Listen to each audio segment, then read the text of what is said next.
Welcome to the shores of Loco Beach. A night removed from Banana Ball history, we are fortunate to be back at Prince George's Stadium in Bowie, Maryland. The Coconuts' comeback fell short against the Clowns last night, and after a 5-2 victory, Indianapolis is looking to play ultimate spoiler in search of their second sweep of Loco Beach this season. The two newest teams to the sport put on an unforgettable show last night with 31 combined trick plays, and with continually growing fan bases, the Coconuts and Clowns are ready for a series finale to remember in Bowie. Get your twisty straws and your frozen drinks, put your Spencels up to your nostrils, and get ready for the greatest show in sports. This is Banana Ball. Hey, welcome to the beach, dudes and dudettes, all my friends in virtual Banana Land. I'm saying hello, spread love and spread joy. I'm AJ Switek alongside my good friend, freshly 50-year-old Cam Stewart. We've got Matty Warren beachside. Cam, how was the birthday?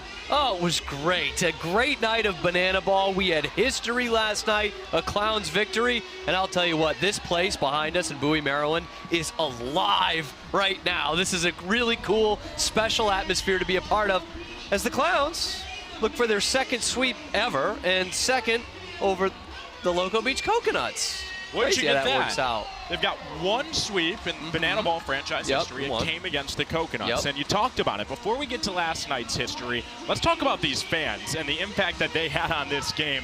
The fans. Fan caught foul ball, over 10,000. So loud, the vibes are high. Let's check in with a vibe check with Matty Warren. Well, guys, when we say that we bring the beach to you, it starts here in Bowie, Maryland. We've got volleyball, because obviously what better way to warm up for a Banana Ball game than a day at the beach. So we might need to sharpen up on some skills, but they're honestly looking pretty good over here. They're clearing a little bit, but these guys all just got done with some tanning time, laying out. That guy right there just broke the trick play record for a first baseman last night. And he just got some extra stretching in, some extra tanning in, and of course, we have our lifeguards out here because it's always safety first here at Loco Beach, but we still get a little loco, you guys. Now, this is one of the coolest things that we started doing. Everyone here, as fans start to fill in, get to feel like they're truly a part of the beach because we bring the beach to you.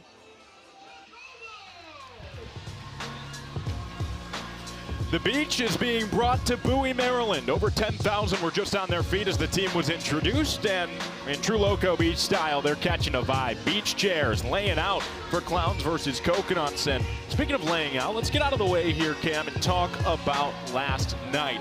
It was history for Jordan Brewer. 9 trick plays, the most ever by a first baseman in the sport. It tied the most ever by anyone in a single game in the sport. Trick plays were the name of the game. The Coconuts had 20 last night. That's a team record. Peyton Chatagnier got the team in front early with a ball four sprint that walked off the second, but Joe Gray Jr. had a quick answer. He's always got the answer. Dealing with an injury does not matter. Gets the double that brings home the former Bowie Bay Sox, Jalen Vasquez, and then not even a tsunami could cool down the hottest bat in the sport. Nico Holsizer, one of his 3 RBI tonight, suddenly flip of the script. It's 2-1 Clowns. It is 2-1 Clowns, but not for long.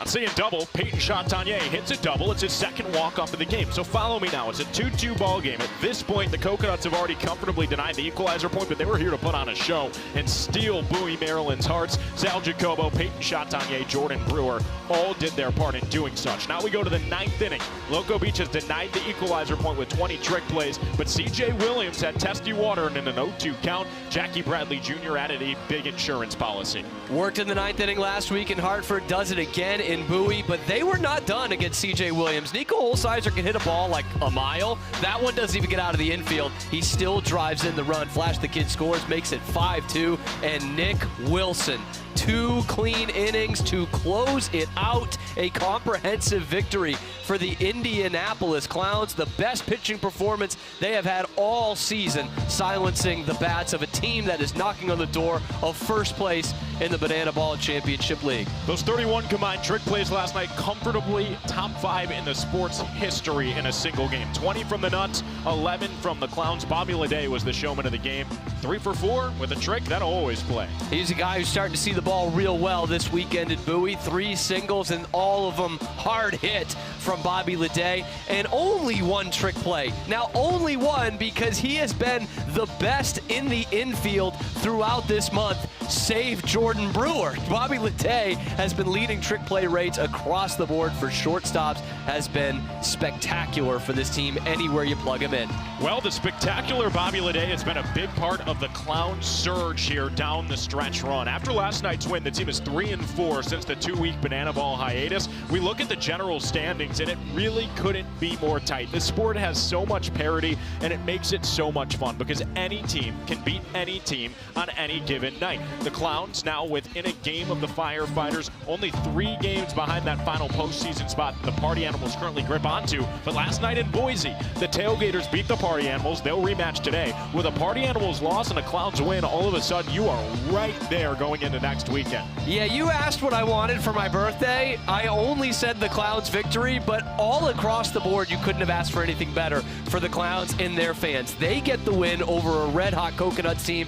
Firefighters and Party Animals also go down. They can see that final playoff spot right there, but look at how tight this thing is, AJ. We're gonna have a lot of fun. I mean, vibes are high at the beach. I've got my feet up on the desk with a 4-game grip. It's like, you win some, you lose some. Let's just have a good time doing it. But let's talk about a good time. And what is more of a good time? What is more banana ball than trick plays? I am here with 4 of the smoothest trick play operators in the organization. We got Bobby Lede, Sal Jacobo holding it down at short. We got Jordan Brewer, Curl Prime locking it down at first base. And we're gonna play a little classic game of trick play horse, but because it's banana ball, we're gonna spell out tricks, T-R-I-X, courtesy of Sal Jacobo. And yeah, so we're gonna have our shortstops pull a trick, first baseman pull a trick. You gotta pull both tricks in order to get the letter. Sound good? All right, you guys ready? Let's do it. Has the advantage on this. Let's do something a little bit harder. Come on, bro. Yeah, let's go. Boom. 1, 2. See, bro. Cheat code. This is a cheat code. Honestly, I'm just waiting for that one to get banned. Behind the back. All right, bet.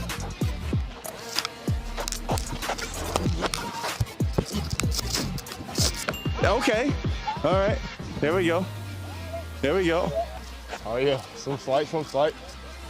Back to it. Let's add something else to it.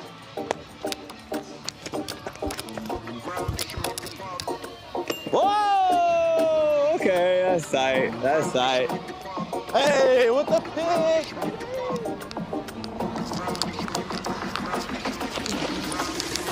Hey! Oh! Sorry, that was really loud on the mic. Do something cool. Okay. Yeah, come on, Lenny! Nice hit, baby! All right, here we go. Oh, look at that. Yeah, a little home cooking right there. Little home cooking right there. Yeah, okay.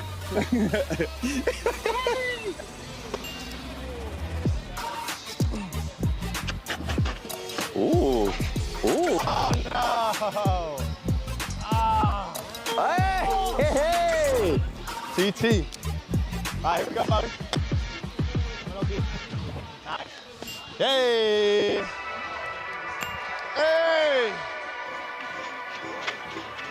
Uh-oh, uh-oh! Okay, now what is it? Your turn. It's a TR, right?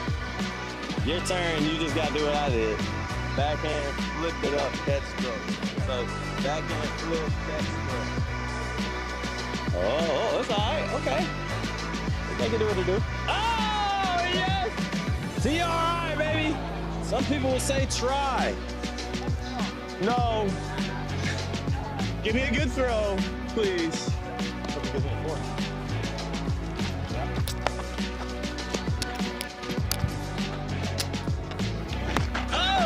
Oh, no! Oh, bro. No. Let's do that one trick play I did. That's kind of dummy.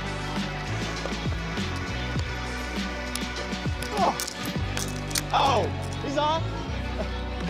I just went double between.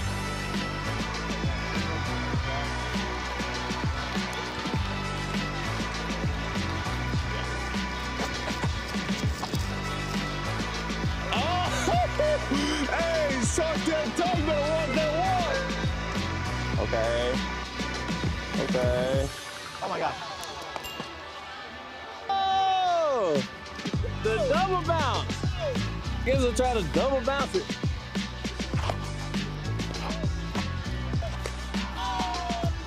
GG's, chat. Attaboy. Good work. Attaboy.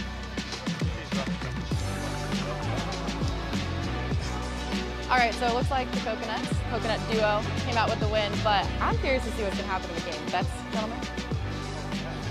Can't call it a much forward. I think I'm gonna hit 100 today. Oh. Mound did Equalizer Point tonight. We'll start a checklist and check all those off, yeah? Wow, how lucky are we to have a matchup that features Bobby Leday, Carell Prime, Sal Jacobo, and Jordan Brewer. 2 elite shortstops, 2 elite first basemen right here in Bowie, Maryland. Cam, lucky is the word that continues to come out of my mouth. I'm looking around right now. I see 10,000 fans batting beach balls, cheering for both the Clowns and the Coconuts as they enter the field. I'm going to go out on a limb and say that this 10,000 is the strongest 10,000 we have seen all season long. I mean, this place is on fire right now in all the good ways. I mean, but we had some people stop by our studio right at the turn of the hour, 6 o'clock, an hour before the game starts, but the show was already started. We are seeing it right in front of our eyes. This place was hungry for banana ball here in Bowie, and they are making the most of it. This is special. I'm hungry for more trick plays. I'm also hungry to clown around and go loco. I wish it was my birthday, but Same birthday as Jordan Brewer. good news is when I'm the mayor of Loco Beach, it'll be everyone's birthday every single day. High five on that. Let's look at tricks and treats. That's right, you've heard of Philomenas in July. What about Halloween in August? Look at this. The 2 new teams are making an impact, and they aren't just making an impact, they're making their presence felt. This past month, 31 days in July, by the way. A lot of them. The 2 best defensive teams in banana ball have been the Loco Beach Coconuts and the Indianapolis Clowns. If you told us that back in February, I know you weren't even delivered to Banana Land by Stork at that point, but if you told me that back in February, I'd probably laugh at you a little bit. And that's not to disrespect these 2 teams, it's more out of respect for the other 4. So the fact that they've established this kind of defense in the most important part of the season, I'm going to go out on a limb and say you can expect both of these teams to climb the standings. Yeah, we're talking about 2 teams who have been through so much just to learn banana ball this season. So to see these kind of numbers at a crucial time of year, look out for parity in this league. Well, it wouldn't be possible to get to 81 trick plays without the likes of Jordan Brewer. Last night was historic for the first baseman. He started by sliding in, and really from that point forward, it was Jordan Brewer's story. We were all just telling and watching and listening like a public library. Jordan Brewer, 9 trick plays, the most ever by a first baseman in a banana ball game. His 4.3 trick plays per game in the month of July is the 2nd best in a month all time to only Jonathan Sunshine Looters, the greatest trickster in the history of the game. And then you look at this. How about the best trick play rate in the Banana Ball Championship League in July? 13.5 trick plays a game. That's 2 better than 2nd place. And it's why we are seeing them knocking on the door of first place and why they were a unanimous pick to top the power rankings of the 6 teams of the BBCL this week. It's because they have added this to their game. I mean, that leg kick from Jordan Brewer should not be physically possible, but it was a historic night. Here I was singing praises to Carell Prime early in this game, and then Jordan Brewer, the other first baseman, goes and does that. Well, the newest rule to banana ball this season is the equalizer point. The Coconuts have denied 3 straight out of the break. It came with 2 in their sweep of the Tailgaters, now 1 last night against the Clowns. But there's plenty more rules that make this sport unique, they make it fun, and they make it unforgettable. So without further ado, let's learn them with virtual Jesse Cole. Banana Ball is the fastest and most entertaining show in sports. And the 11 rules guarantee the most fans' first experiences every second. Welcome to the Banana Ball Championship League. Rule number 1, win the inning, win the point. The team that scores the most runs in an inning wins the point. It's a walk-off winner to the deepest part of the field. Oh my goodness! With the equalizer point, trick plays provide the away team an opportunity to earn a point going into the final inning. And in the final inning, every run counts as a point. Rule number 2, Banana Ball has a 2-hour time limit, guaranteeing that every game is fast-paced and action-packed. Rule number 3, no stepping out of the batter's box. If you do, it will result in a strike. Max stepped out of the box, and because he stepped out of the box, that's it. Rule number 4, no bunting, because bunting sucks. If you bunt, you'll be thrown out of the game. Rule number 5, batters can steal first base. Ball 3, Gideon taking off for first, throw from Leroy, in time. Rule number 6, there's no walks. Walks are ball 4 sprints. The batter can advance as far as they want until every position player touches the ball. Those defenders have touched the banana ball. It is a 4-base sprint to open up the ball game. Rule number 7, no mound visits. Nope. Rule number 8, foul balls caught by a fan count as an out. Oh, they caught it! They did! They did caught it on the third point! We're going to showdowns! Rule number 9, the showdowns. In showdowns, the best of the best face off in the biggest moment. One hitter versus one pitcher with one fielder behind them. And the hitter has to score. Deep to right center! See you later! Rule number 10, the banana ball challenge rule gives the coaches and you, the fans, a chance to impact a call on the field. Rule number 11, the golden batter. Once a game, each team can give any player an at-bat, regardless of the lineup. This offers the biggest matchups on the biggest stage. Big on big. Gamer, let's go! Let's go! Let's go! Get out of here, ball! That thing had a family! And those are the rules of banana ball. What a treat. We get to watch 2 explosive offenses play at a boombox. Last night, no home runs, a rarity. For the Clowns, the first time in over a month they didn't have a home run in a game. For these two to combine for no home runs, I'll tell you what, I'm not a betting man. If I was, we're due to see some tonight. It's only 3:09 to left, 3:09 to right. Short corners here at the home of the AA affiliate of the Baltimore Orioles. We couldn't believe it last night. I mean, we talked it up as this great bandbox of a ballpark to hit the ball out of the yard. No long balls. First time in 17 games that has happened for the Clowns. But let me tell you, the wind is blowing out to straightaway center. It's still 309 straight down the line in left field and right. This is still a homer dome, and you have a team in the Clowns that hits more than anyone in the BBCL. And we might see some history like we saw in Boise last night with the long ball, the way it plays out here. Well, let's take a look at the weather here in Bowie, Maryland. Again, in my heart, 110 degrees, sunny. Feels like I'm holding a frozen margarita, even though I have a empty hand, but for now. Wow, we have a lot of made-up stuff here. What is 54% humidity? What is 8 SE? If I knew, I'd tell you, but what I do know is that it's mostly cloudy, and the wind that's blowing southeast, that's the exact direction center field faces here.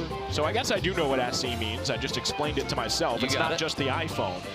Also means southeast, but humidity percentage, whatever, and temperature, it's raring for the ball to go out. I'm telling you, this is what hitters love. It's not a bright sun, obviously. We have overcast here. We're not expecting rain. And that bright yellow banana ball with the backdrop of the beautiful forest that we have behind this great ballpark, this is exactly what a hitter wants to see. Well, they don't want to see the two guys on the mound tonight because they have both been hot in their own respective. Starting with the Coconuts, Will Etheridge has been the man and then some. A reigning pitcher of the month, has a 4.50 ERA on the season, 47 strikeouts to just 17 sprints. The sprints have been very hard to come by for opposing hitters as this season's rolled on. The longtime Colorado Rockies farmhand will be the first man we see on the mound. But Brett Maddock's going to be pitching in the home half of innings, and Maddock, really, you're going to take what you get from him this season. Absolutely. Been one of the most dependable innings eaters for this Clowns team, both in relief and as a starter, mainly in that Game 3 in a 3-game series like we saw last week. But Eric Fox kind of shuffling the deck a little bit. We'll see Brett Maddock at the beginning of this game, and we are sure to see quite a bit of David Griffin in this game. He came out of relief, out of the bullpen last Friday in a win over the Party Animals in Hartford. But Brett Maddock, he hits his spots, he works fast, does not give out a ton of ball 4 sprints, and has been right there as one of the most dependable pitchers for the Clowns this season. But I told you, AJ, and I promise you, America, we are going to see some David Griffin tonight, and he has been a workhorse for this Clowns team all season long. First pitcher they took, 15th overall. That's the number he wears on the back of his jersey, but look at those numbers from the start of June, where this pitching staff has turned a corner. He has been as dominant as any starter in the Banana Ball Championship League, in the top 5 in several categories. A guy who pounds the strike zone, gets a lot of strikeouts. There's a guy who was one call from the major leagues a couple years ago, and he has shown you why in this Banana Ball rookie debut season, but mainly since the start of June, he has been electric. I mean, look at those eyes. So focused on the Banana Ball. He's got his eyes on the prize. We get to see a registered nurse against a registered baby Boo for the starting matchup. Then we're being promised Gryffindor later this evening. So if I'm wearing the hat, you know, that's the house I'd like to be in. So thanks, David Griffin. Looking forward to seeing him later tonight. But sitting on Saturn is putting on a live performance down on the field. We're going to check in with them, get these 10,000 fans warmed up, and we are under 10 minutes from showtime between the Nuts and the Clowns. You really know how to dance. When you go up, down, look around, think about your romance. Yeah, come on, keep on whispering in my ear. Tell me all the things that I want to hear, 'cause it's true. It's what I like about you. It's what I like about you. It's what I like about you. It's what I like about you. Everyone, it is time to announce the cast of Banana Ball. Here we go. We got the craziest guys in town. The Hooligans. Up next, they are here to protect. You gotta love them. The Lifeguards. The mascots of Loco Beach, Peter, Colada, and the world's largest coconut, Crocco. You know him, you love him, the host of the Loco Beach Coconuts, CJ Kerwin. The MCs of the Clowns, we got Brandon, we got Jarius. The first pitching mascot, we got Peanuts. And the acrobatic coach of the Clowns, Sydney.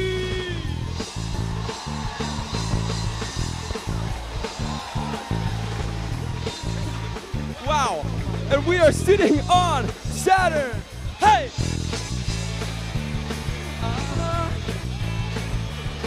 Hey!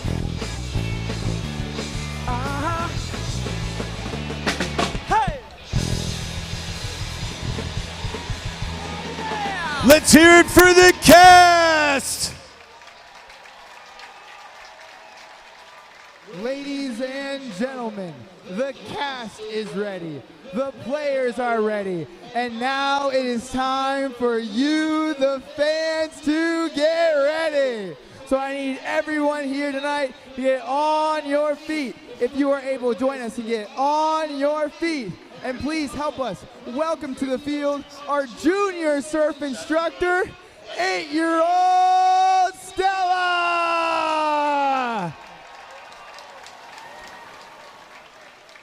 Stella, everyone here in this sold out crowd is gonna copy and do your exact move. Are you ready? I'm ready. She's ready! All right, DJ, get that music going. Get those hands clapping, everybody!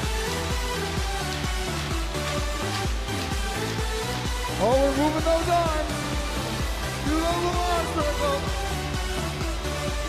Oh, we got a little hula going now.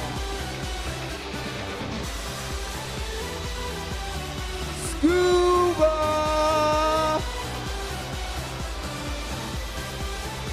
Jumping jacks!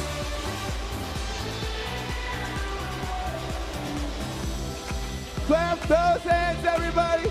Stella, everyone here tonight is going absolutely crazy for you. One more time for our junior surf instructor, everybody. 8-year-old Stella!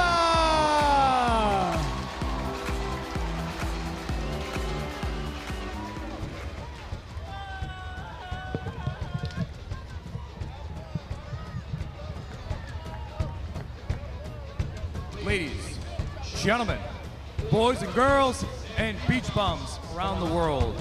Since the dawn of time, the world has battled between order and chaos. For every sunny day, there is the roar of a hurricane. With every relaxing day at the beach, there is the sheer force of a tsunami. Nearly 200 years ago, America's pastime was established with a sense of order. For a time, it swept the globe. From Honolulu to Malibu, from Bombay to Monterey, the people came to see it in droves until tradition faded. The people wanted more, something new. Then came a sport that erupted like a volcano. A sport that is of the fans, by the fans, and for the fans. A sport that is baseball by birth, fruit by name, and an absolute worldwide phenomenon by the grace of God. This is the time for all 10,000 people here in Bowie, Maryland to get on your feet, hang loose, let loose, and go absolutely loco! Because this is the craziest show in sports. Ladies and gentlemen, this is Banana Ball!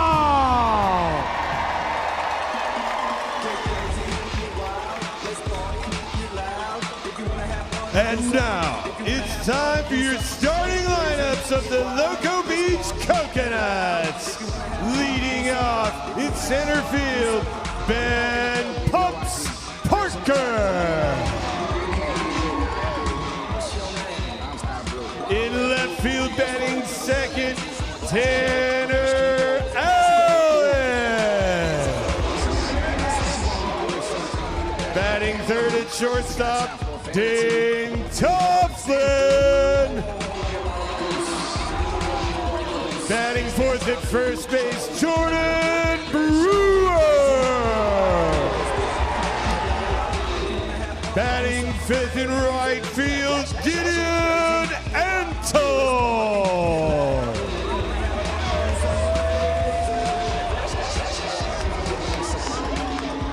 Batting sixth, the catcher, Ashby Vining.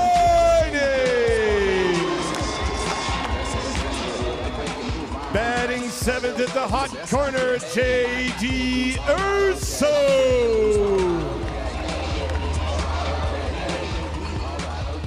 Batting eighth, your extra hitter, Eric Osborne.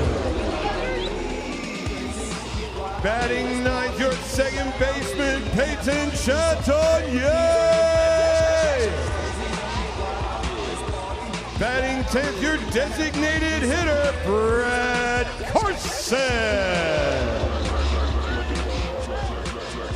Your starting pitcher, Will Etheridge. Head coaches, Mark Crocco, assisted by Andy Marks and Andy Morales.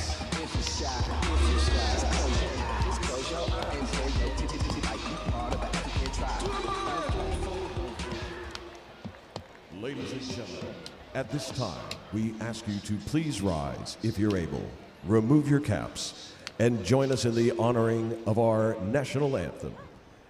Please welcome to the stage, Julianne Irwin.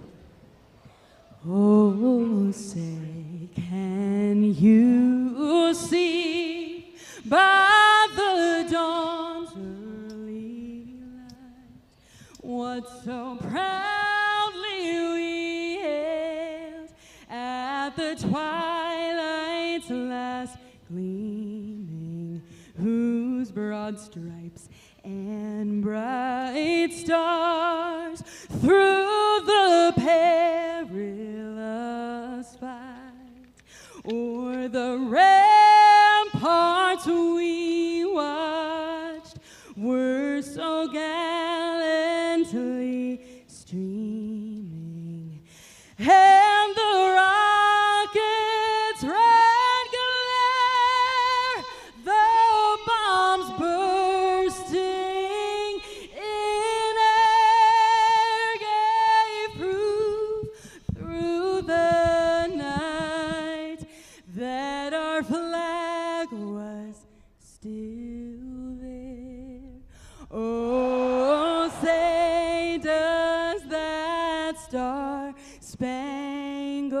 old Banderian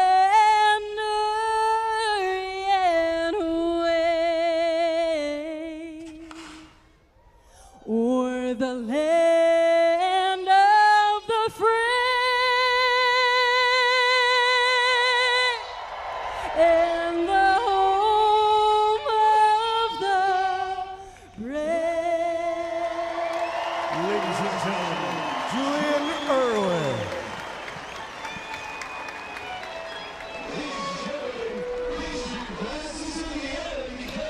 The anthem is sung and it's officially 7 p.m. Eastern time. Listen to Zach Smith. Look at your watch. It's 5 o'clock somewhere. My watch is telling me it's 5 o'clock in Guam. But wherever you are, it's the top of the hour. It means it's 5 o'clock somewhere in the world. So get those twisty straws in your drink and get ready for a show that will be unforgettable. Right here at Prince George's Stadium in Bowie, Maryland. It's a finale of a 2-game series between the Clowns and Coconuts. And it's time to get it started the only way we know how here at Loco Beach. Conga, in style, in unison, in showtime at the beach. Last night, the Clowns won 5-2. Coconuts enter this one at 23-20. Indianapolis at 18-25. The two newest teams to Banana Ball combined for 31 trick plays last night. Now they hit the Conga and get ready for action. Beautiful summer Saturday night here in Bowie, Maryland. No place we'd rather be on the planet. Clowns hunting that elusive sweep. You know, AJ, I know you were there in Portland last weekend. You know what a 2-game sweep looks like. Clowns have not had one of those since all the way back in April. But yeah, it did come against these Loco Beach Coconuts. Speaking of these Coconuts, let's take a look at the starting defense tonight for the home team. Loco Beach turns to the F factor to be on the mound, and he is surrounded by an identical defense to last night. They put up 20 trick plays, don't fix what's not broken. Jordan Brewer got to the century mark. He's up to 102 tricks in his rookie campaign. Sal Jacobo right there with him, the former party animal, designated fielder at short. Dean Tofflin will hit in his place in the order, but 94 trick plays, those are irreplaceable. J.D. Urso, Peyton Chatanier, the two that round out the infield. If you read the outfield like a book from left to right, it goes Tanner Allen, Ben Bumps Parker, and Gideon Ansel. Ashby Vining is the battery mate for Will the Thrill Etheridge. The F Factor is looking to bring out that baby Boo strikeout celebration ad nauseum tonight. Etheridge, a big right-handed arm sporting number 20, is a perfect 4-0 this season. He's the reigning pitcher of the month in the month of June. Dropped the ERA all the way down to 4.5. He's looked unstoppable since settling in as a starter. If you remove his time out of the bullpen, the ERA starts with a 3. If you remove his stats from before May, it starts with a 2. Will Etheridge is going to call you baby Boo over and over and over again. He's got a tall task on his hands. This Clowns lineup is not going to make it easy, but baby Boo, this is the guy you want on the mound in a gotta-have-it game. Yeah, it's a guy who has been, it just feels like he was born to be a starter. You talked about the comfortability that he has had since getting into that starting role. You've seen it all up and down the last 2 months. But this is one tough Clowns lineup to keep down. And it was not the Clowns' best night last night. They still come away with 5 points, but did not have a home run for the first time in their last 17 contests. These guys are at the beautiful facility, hitting cages here in Bowie. They want to change that tonight. Mainly Joe Gray Jr. sitting up there at the top. JBJ has been all over the leaderboards for this Clowns team all season long. Came in clutch again last night. Our showman of the night, Bobby Leday, hitting in the 3-hole. Joe Lytle cleaning it up. He's only hit in reached base safely in 22 straight games. And it goes all the way 10 deep in this lineup. There's no easy landing spot. In Banana Ball, we start the clock.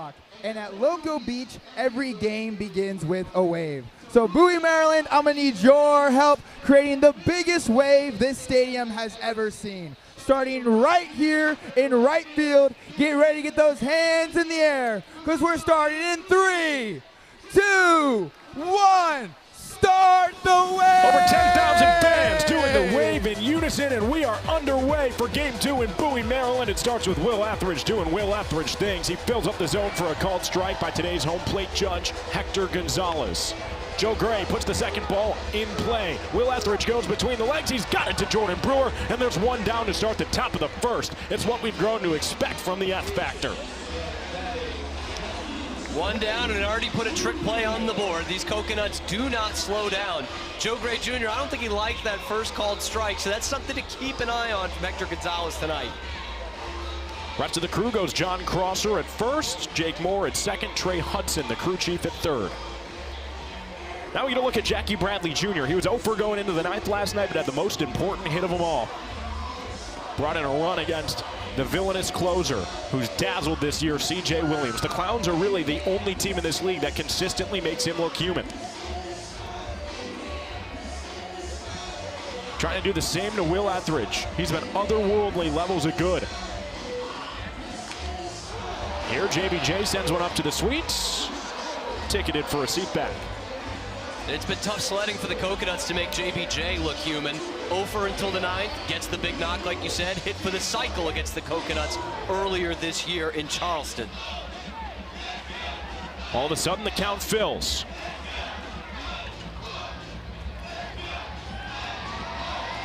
Three balls, 2 strikes, 1 down. The bases are vacant behind Will Etheridge. He's a guy who is unfazed. Pitches the same if the bases are loaded, if there's 2 on, if there's 1 on, or if there's none on. Here's the best. It's the latter. There's nobody on behind him. A stretch and a kick. JBJ battles it into the net. The JBJ 3 ninth-inning hits in the last 2 series. You'll take that. That'll work. Baby Boo misses outside with the bender. And Jackie Bradley Jr.'s worked a ball 4 sprint. He holds it first, gets a single bag out of it, but it's a rarity. Will Etheridge issues a ball 4 sprint. Don't get used to seeing that often. It's just a really tough matchup when you're staring down an MLB All-Star. Yeah, you might want to put an asterisk next to that in your scorecard as one you do not see too frequently. He's been right up there with Austin Drury of the Bananas here in the last month or 2 and not giving out those free passes. Drury's on another planet, but Will Etheridge certainly has been the only one that's given him real competition out at the starting pitcher spot. At the very least, he's in a different atmosphere. Etheridge, doctor ordering a ground ball, a potential double play for him. Instead, he gets different weak contact. Into foul ground, Jordan Brewer grows. And he's got it shoulder high for out number 2. So 2 outs, no tricks on that one. Will Etheridge had 1 to start today. 1 trick play total for the Coconuts. They're not away from keeping the top of the first scoreless, but they've got to get through Joe Lytle, who had a timely knock in the ninth himself last night. Yeah, it extended his on-base streak, which is the longest for the Clowns, up to 22 games. Another guy like JBJ, they had held down most of the game. He placed one perfectly down the left field corner for a double that he would come around to score on.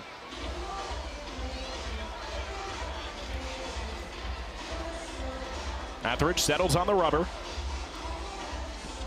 0-1 misses out. Joe Lytle getting on base 45% of the time this year.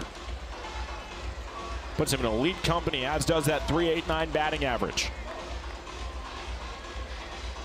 No strikes to give here for the lefty.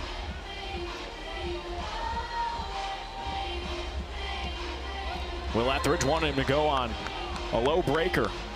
Instead, the count evens. Modest lead at first for JBJ. Slowly inching towards second. He wants the bag. Jackie Bradley Jr.'s got a great jump, but it's a line drive into left field, and Johnny on the spot. The Coconut Cowboy, Tanner Allen, grips it to complete a scoreless top of the first for Baby Boo. Last time out, Will Etheridge earned the win, but didn't get a strikeout along the way. Here, he gets 3 outs without giving up a run. Don't need a strikeout. He had a trick himself, and the Coconuts keep the Clowns at bay, bringing Indianapolis into the field. Last night, 11 tricks for the Clowns. Again, these 2 teams have the most trick plays in the month of July. The Clowns have turned to Bobby Leday when it matters most. He has been the spearhead of this defense, leading all shortstop and trick play rate in the month of July. Hopes to carry that over into August. They have been a double-digit trick play team the last month and a half. He has been a huge reason why. But don't sleep on what JBJ is doing in the outfield. From the center field position, he has turned 18 trick plays in his last 17 games. To get a center fielder giving you one of those every single night is such a good luxury to have. Bobby Leday leading shortstops in trick play rate. Eli Payton leading all third basemen in trick plays total in the month of July in the BBCL. It is a team that has figured out what it's like to play banana ball defensively, and that's such a special thing to see both these teams up at the top of the leaderboard. Brett Maddock has got a couple himself. He will get the start in tonight's ball game. An interesting pitcher, to say the least. And what I mean by that is he's not pumping 95 right down at you. He's got 3 pitches. He sticks with them pretty evenly, and that fastball tops out at about 88 miles an hour. He does not give out a lot of free passes. Location has been good. Did not have his best start out against the Coconuts last time. That was back in Jacksonville. 4 hits and 2 earned runs in 2 1/3. But it's impressive against them earlier this season. Any run for these Coconuts walks off the first inning. Well, good news for Coconuts fans. You've got 3 guys hitting .378 or better atop the lineup. It's Pumps, TA, and Tofflin. The 3 presumably due up here in the bottom of inning number 1. It starts off with Ben Parker against Brett Maddock. Right on right matchup. Parker stares down a strike. Got a unique approach at the plate. It's helped him to pace Loco Beach and on-base percentage at .508. Parker sits on the pitch he wants. He says he's good enough to battle off anything else. He's proven that to be true. If he doesn't see what he wants, he either waits if it's out of the zone or just fouls it off, because he's got that kind of confidence in his bat to direct the banana ball where he wants it to go. It's a big reason why he's got a couple of records about 3.5 hours away from here at the College of William and Mary. 488 career OBP. That would be better than Ted Williams' all-time MLB mark of 482. And how about a 34-game hitting streak? Yeah, this guy can hit. At least in his college days, it is certainly carried over here in banana ball. That it has. He also wills his way to first often with the ball for a sprint. Such a tough out. Brett Maddock's 7th pitch against him is battled off into the fans. Oh, bobbled. Oh, what a catch. Just not clean.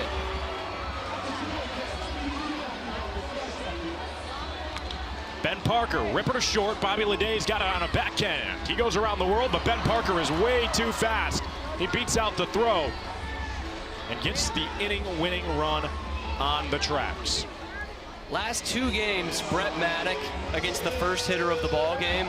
It's been a combined 21 pitches. A couple of battles against Jake Skoll and now Ben Parker. Both of them reached base.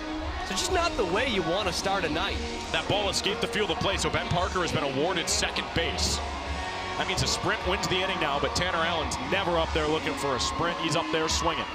TA swings to the first pitch to him. It's into the right center alley. Jackie Bradley Jr. back of his jersey showing. It's one hopping off of the wall. Pumps is getting the signal in to score. The relay is nowhere near in time, and only 2 batters into the game. The Coconuts offense has exploded. Go Loco, baby. It's a walk-off double for the offensive player of the month of July. Tanner Allen hit north of .550 last month. He picks up right where he left off at his first at-bat in August and gives the boys a reason to celebrate.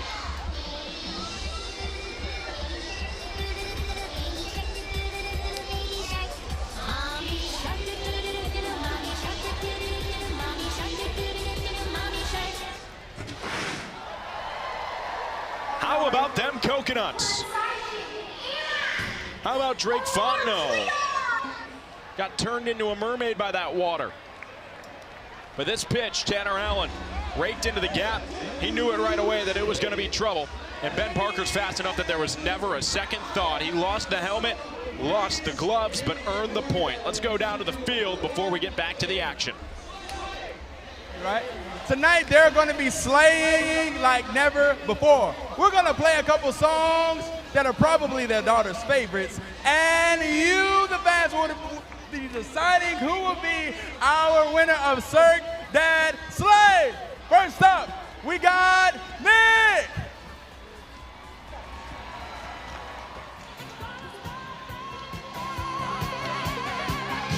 It's raining men.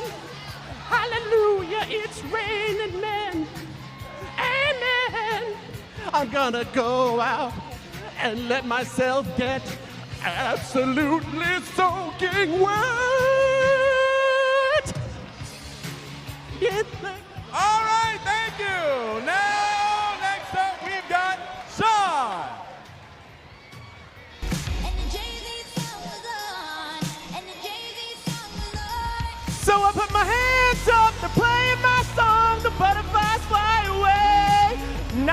my head like yeah, moving my hips like yeah. So I put my hands up and know I'm gonna be okay. Hey, it's a party in the USA. I don't remember Miley Cyrus doing that one. All right, last but not least, we've got Sean. It's where I belong down at the Pink Pony Club. Gonna keep on dancing at the Pink Pony Club. I'm gonna keep on dancing. Well, he clearly doesn't know the words.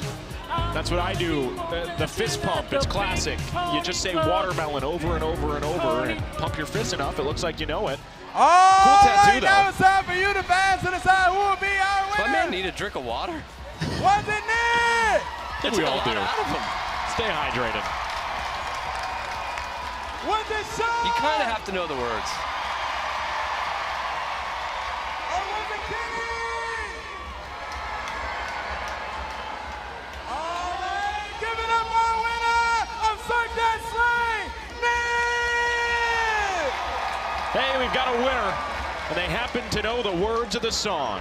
And they've got a matching hairdo with Grady Morgan. Here we go, top of the second inning. Look at all those ones for Loco Beach. That'll pay off. 1-0 lead, 1-0 advantage in the trick play column. And we go to the second inning, where Splash Life Dale is set to lead off against the F Factor.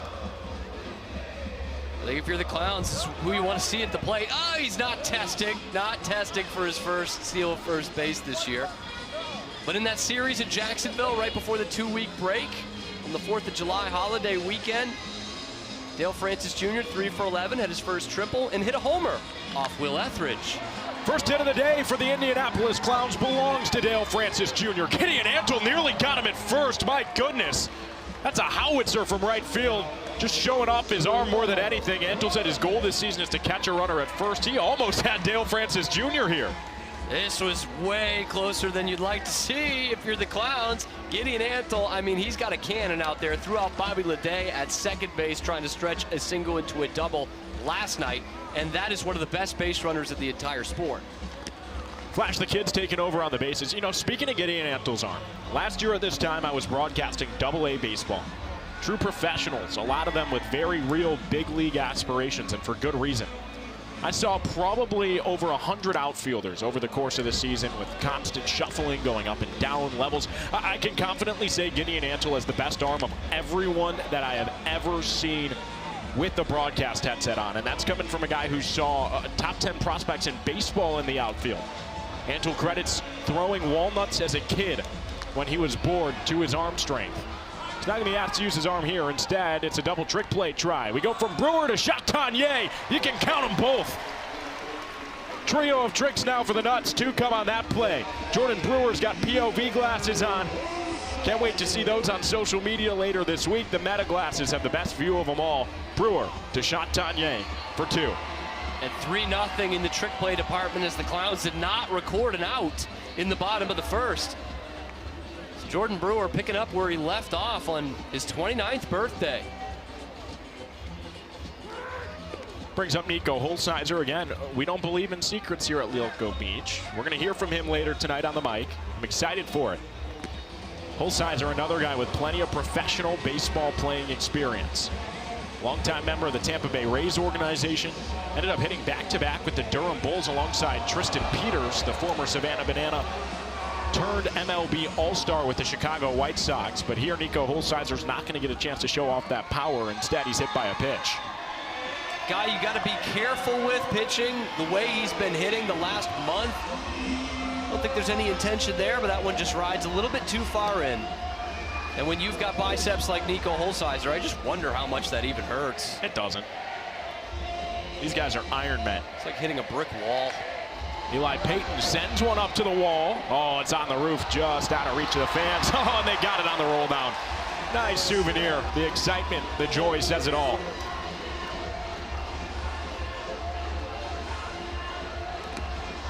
Oh, 0-1, misses a touch outside. Eli Payton, last night's Dunkin' Donuts batter, went down on strikes once. Tonight it's Kirkland Banks. He's in the hole. Payton's giving him a good chance of getting up to the plate. And there's a stop sign at third. That is the right decision. I don't care how fast Flash the Kid is. Fastest man on 2 feet in this sport. Gideon Antle would have had him by a mile. That's just the Army as in right, and the Clowns learned their lesson from a night ago. That is respect personified on that call by Eric Fox not to send Flash the Kid home. Gideon Antle, Banana Ball's version of Roberto Clemente out there in right field.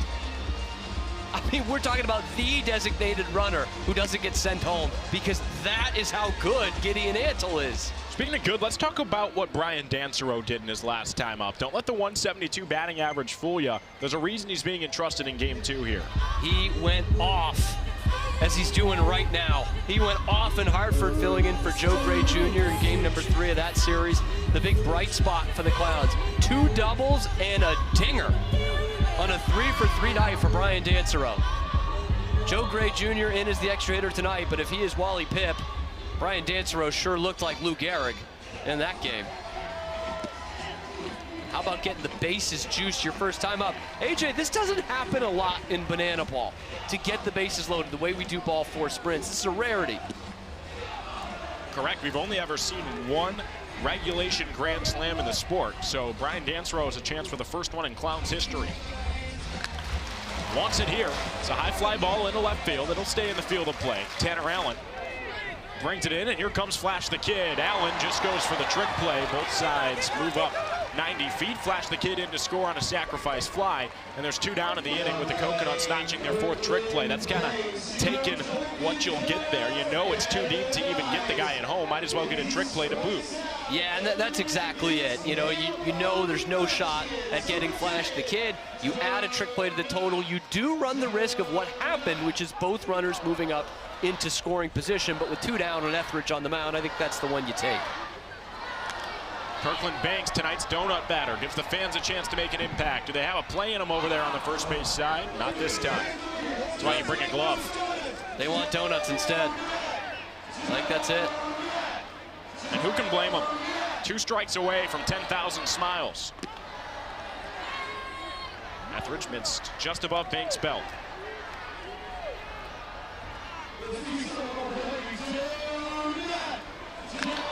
1-1, sharp ground ball. Jacobo's got it in the hole. His throw across the diamond is in time, and he makes it look routine.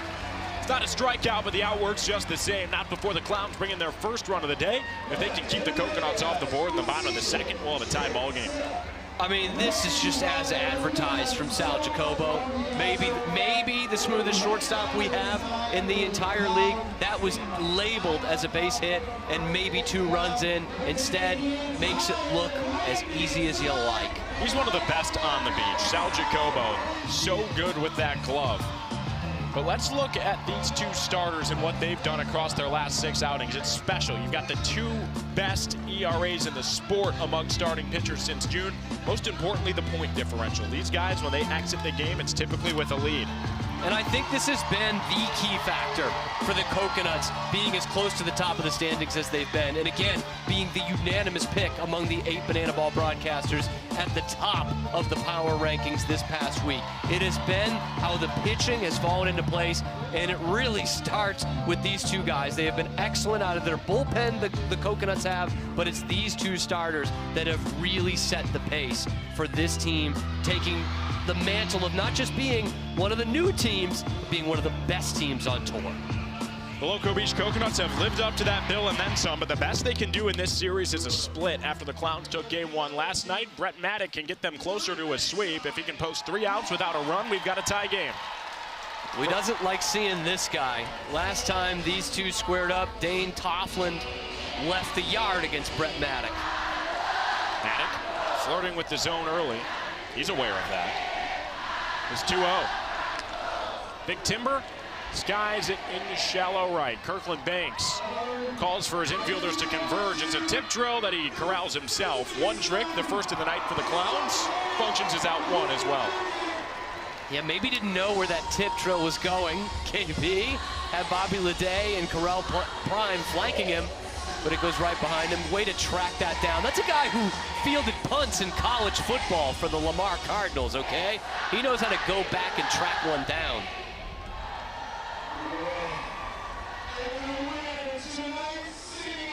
The 1-0. Jordan Brewer spits on a called strike. Last night, Brewer had a game to remember and then some. Here he starts hot. It's a hit in the left that splashes down in front of Brian Dancero. Never a chance for a play. It's a stand-up, easy single for the former Big Ten Player of the Year. You can tell he wanted another crack at the plate. It was a historic night for him in the field, but an 0-for at the dish, including the last out of the ball game. Bam! Instant redemption. And already with a trick play under his belt tonight. Brings up Gideon Ansel, league leader in doubles, hit his 15th last night. Home run here from Ansel would walk off the inning.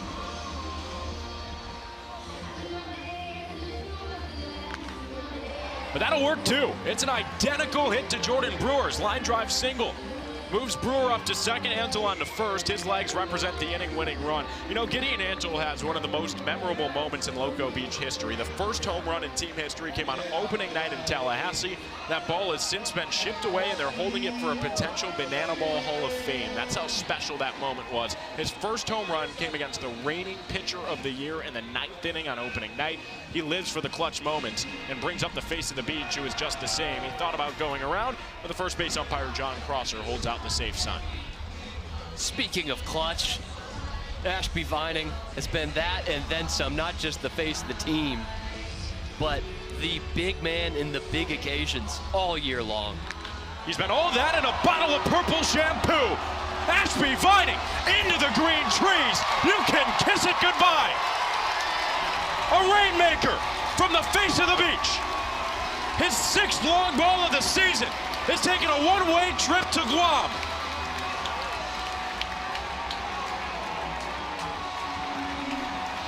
Expect turbulence.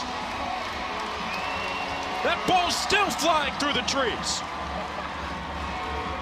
As quickly as the Coconuts go up 1-0, Ashby Vining says, I'll make it 2.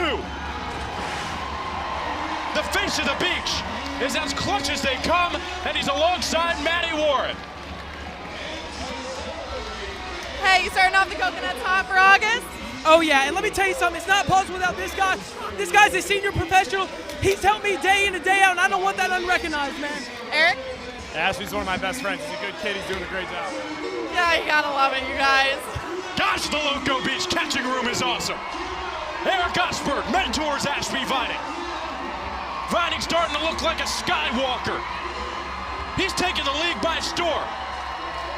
The face of the beach with the first homer of the series. And it was a no-doubter by definition. Clears the bases, walks off the frame, and it's a 2-0 Coconuts lead with an Ashby Vining one-way trip to left. The Coconuts last night, 2 points, just 2 runs, and only 7 hits. They've only been retired 1 time through 2 innings and have a couple of points on the board. Add the Clowns to the hit list. Ashby Vining, the team leader in walk-offs, second in the league to only Kyle Martin, just continues to show why he is the clutch king. My goodness, we're going Loco early, baby. Quickly, the Coconuts up 2-0, and the Clowns still have to deal with the F factor.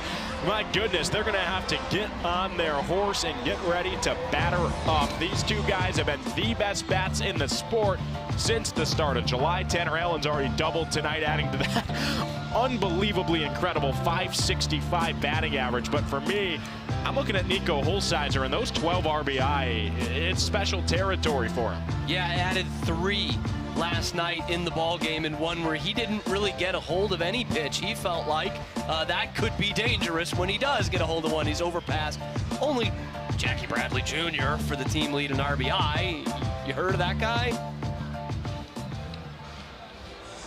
Lineup turns over for Joe Gray Jr. Jackie Bradley Jr., if you haven't heard of him, is on deck. He'll introduce himself in a moment.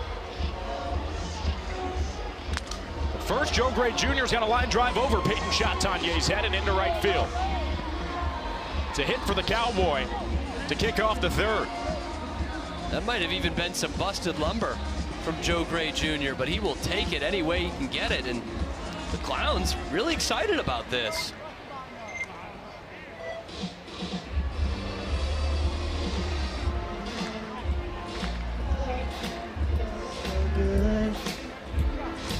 doubt it ever could.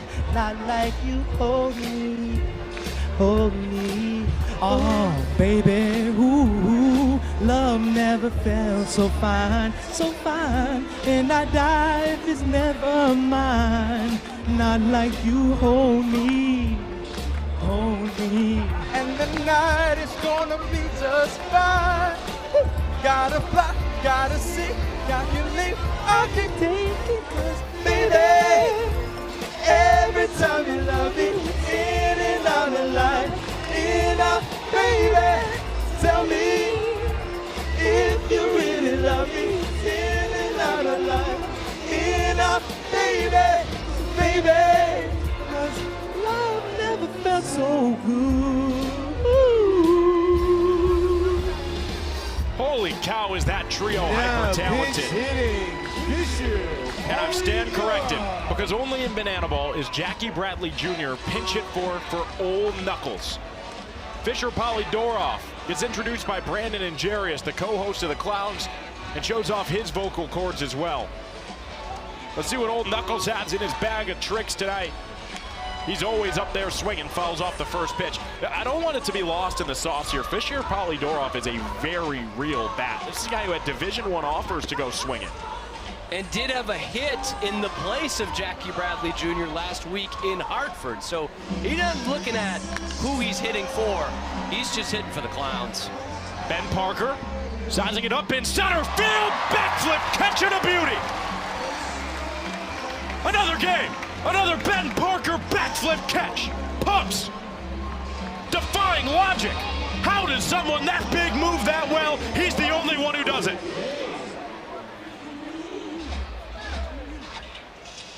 It feels like he could do like 3 or 4 of those in a row. Won't have a chance here. Instead is J.D. Urso at third.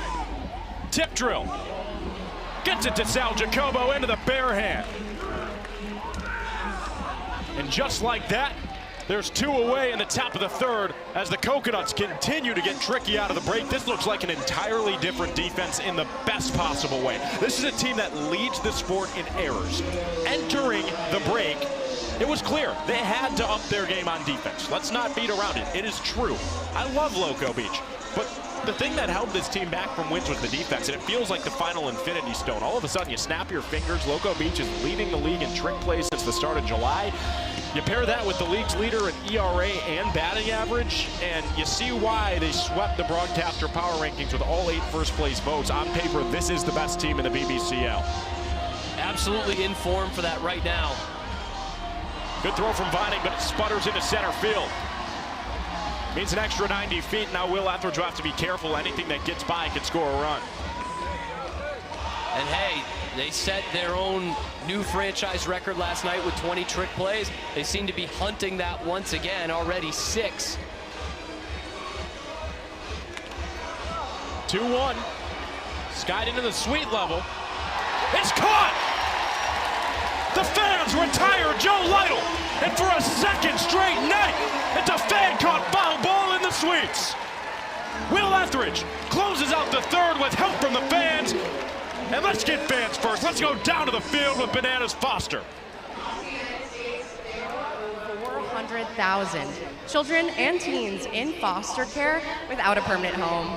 To raise awareness and support this community, we created Bananas Foster, the official nonprofit of Banana Ball. Our organization is dedicated to celebrating the foster care community while educating and inspiring others to get involved. Tonight, we get to celebrate the Vanisco family.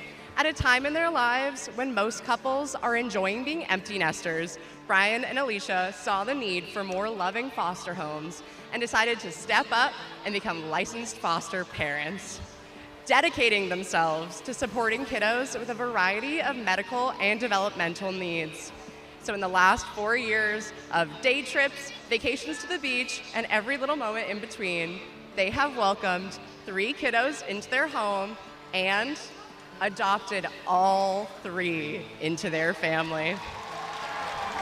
Fans, please join me in celebrating this incredible family for making a difference right here in your community.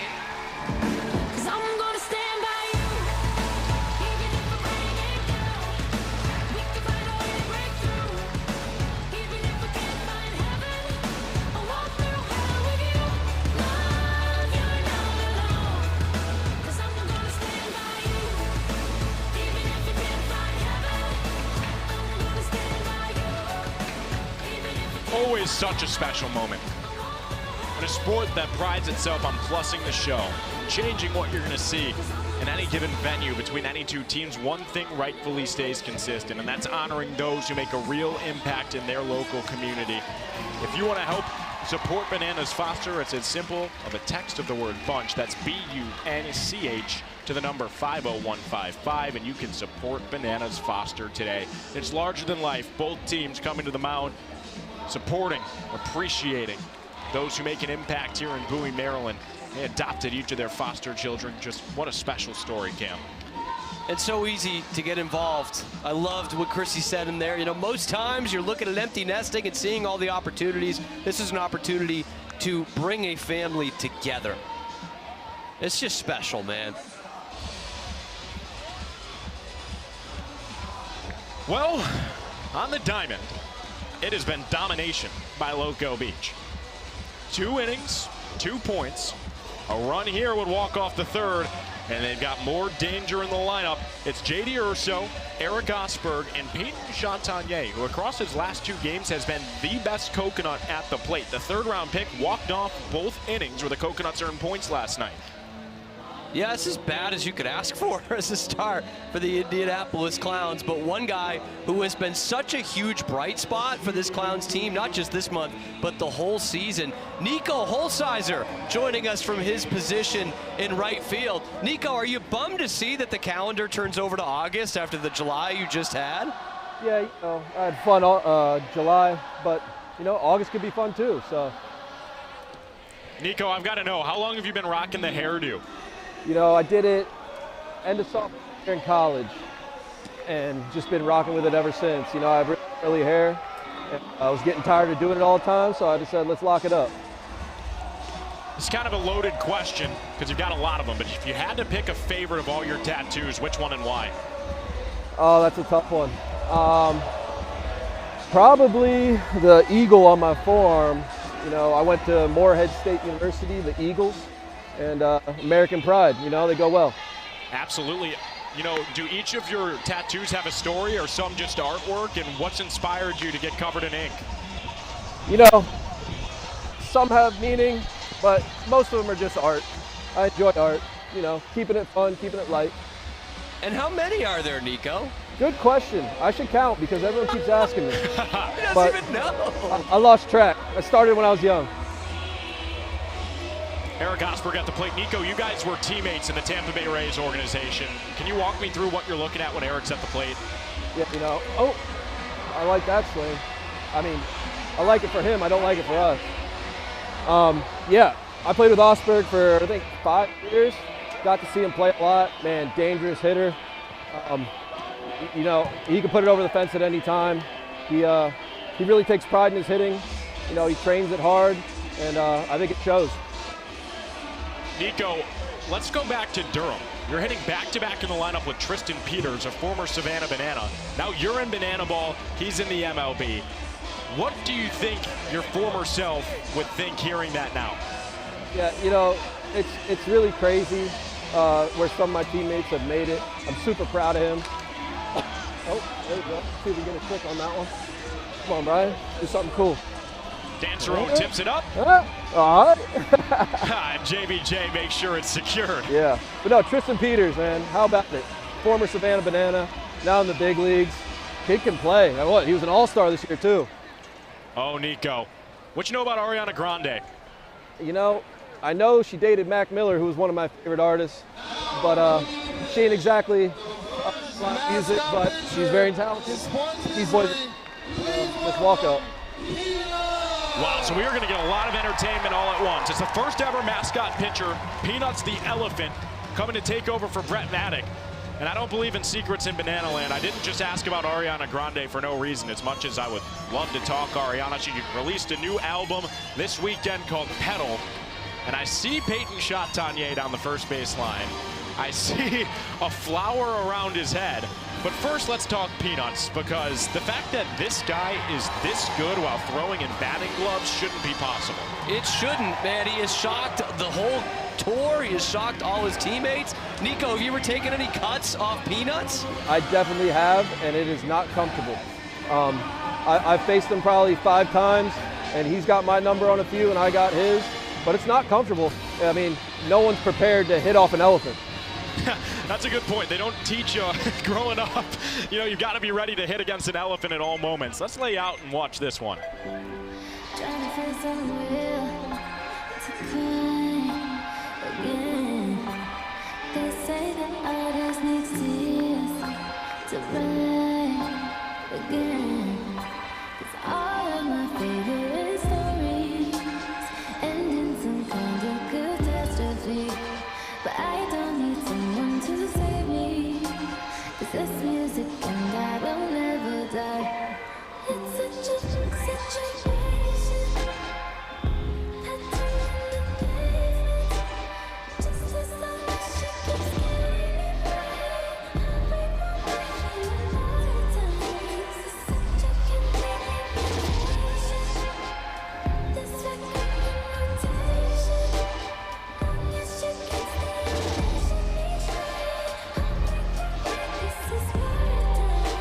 Oh my!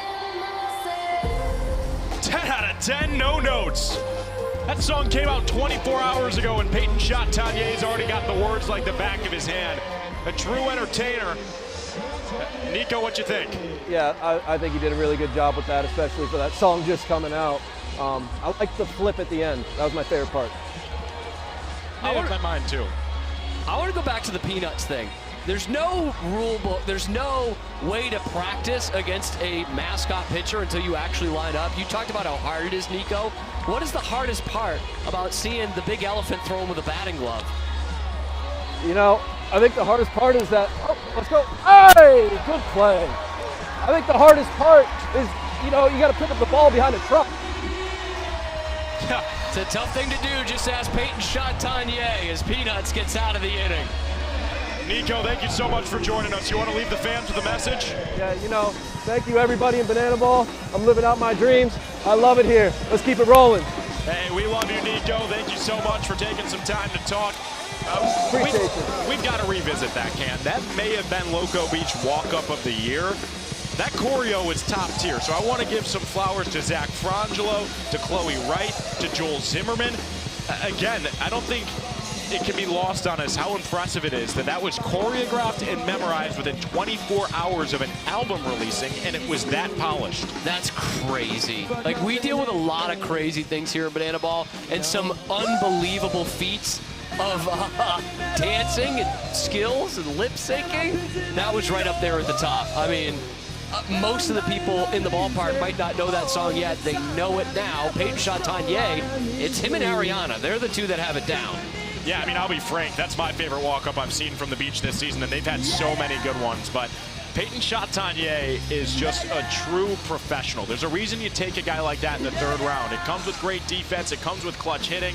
He plays a sharp second base, but it really comes with the person. One that more is Peyton time, Chantannier. He said that walk-up was for his set. wife, Lexi, and it doesn't surprise me at all. Just such a great head on those shoulders. Peyton comes to work every single day with a smile, and he shares the same mindset with me. How can you call this work? I'm right there with you, brother. Haven't worked a day since getting this job. Definitely didn't work on my birthday. Well, you got your birthday wish of a Clowns win. Today it's Jordan Brewer's 29th birthday. We're going to hear from him on the mic later tonight. So you're exactly a day older than Jordan Brewer. His wish, near identical to yours, just the exact opposite. He wants a Coconuts win. Look, every birthday at this point's the 29th. Right, Ma? She'll get back to you on email here in a few business days. Oh, I love that. That is coming up soon. And Jordan Brewer is a treat to have on the microphone because he has reinvented what first base means in the sport, and he takes pride in it. 2-2. Baby Boo misses away.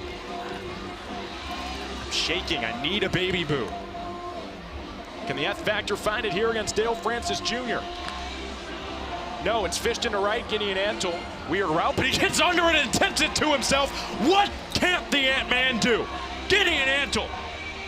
Illegal in 48 states in Guam, but luckily in Maryland, that trick play's encouraged. That is insane. He is twisting and turning right up to when the banana ball hits his glove, and he tips it and grabs it with the bare hand. That is hand-eye coordination that you don't see anywhere. My goodness. What was that? Now it's a try for Jordan Brewer. Can he emulate that success? Tip drill. 2 more tricks for the Nuts. Jordan Brewer to Peyton Chatagnier. Take a double bow. It's a 9-4 advantage in the trick play column. Loco Beach played so many road games to start this year and had to think to themselves, how are we going to answer as the home team? Well, they've denied 3 straight equalizer points out of the break and have a 5-trick advantage here in their 4th game out of the break. Oh, no. Oh, no. There's a tsunami sweeping Bowie, Maryland as we speak. Sprinklers on. Water cannons erupting. Players looking around like, what's going on? It's tsunami time against Nico Holsizer, who we just heard from. Only 2 runs scored for the opposing teams during a tsunami this year. One of them came off the bat of Nico Holsizer just a night ago.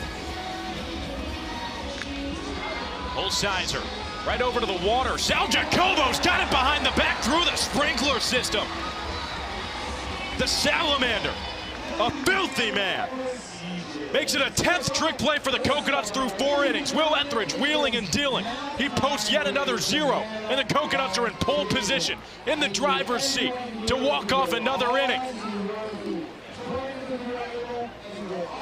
No room for error for the Indianapolis Clowns once again. Not a spot you want to be in against the Coconuts, but we just want to say hi to a couple infants here. Get those hands up and clapping, everybody. All right, Bowie, Maryland, here we go.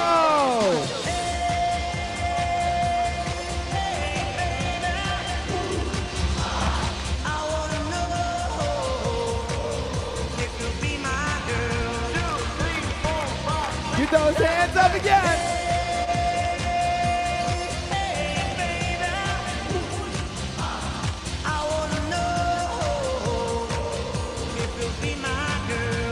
All right, get ready to get those steps in. When I saw you walking down the street, I thought that's the kind of girl I like to meet. She's so pretty, looks just fine. I'm gonna make her my own mine. Here we go again.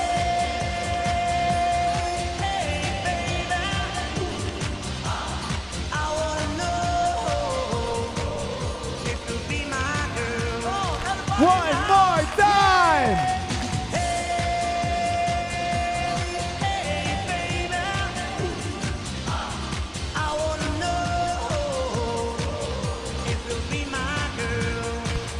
Give yourselves a round of applause. Y'all did absolutely amazing.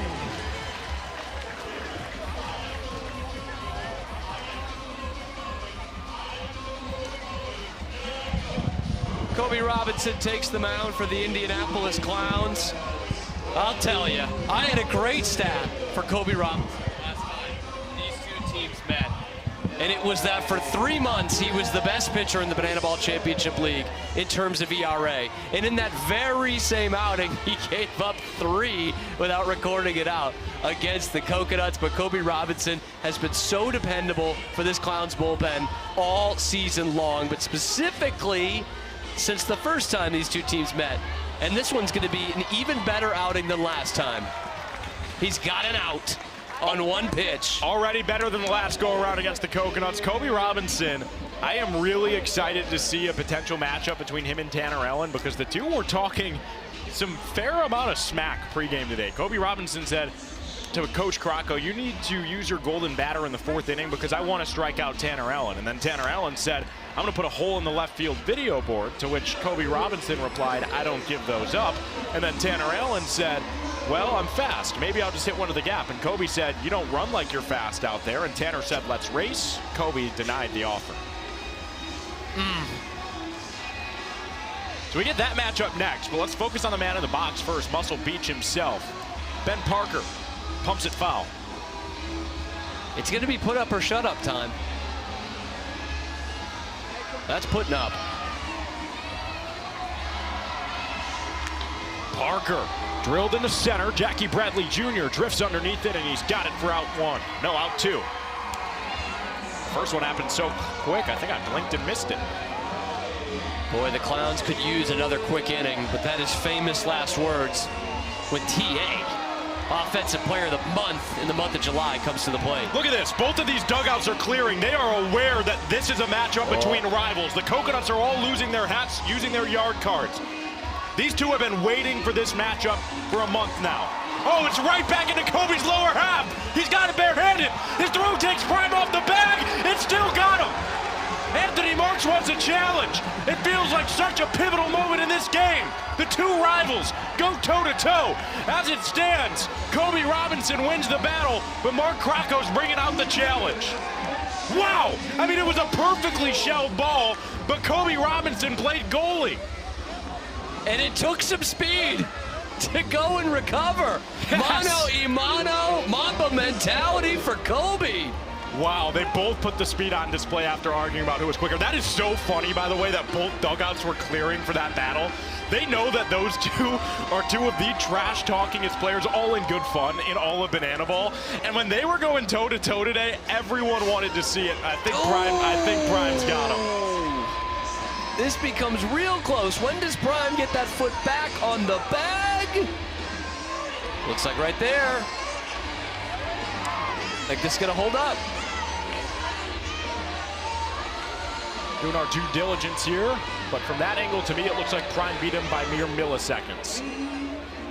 Here we go. This is the angle right here. Foot. Wow. I mean, that is as close as it comes, but Prime's got him.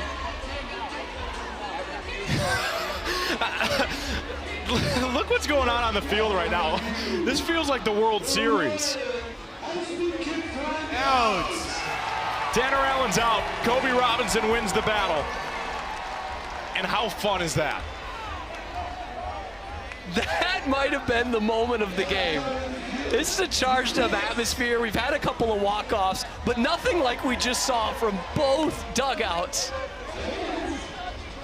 That meant something to me, man.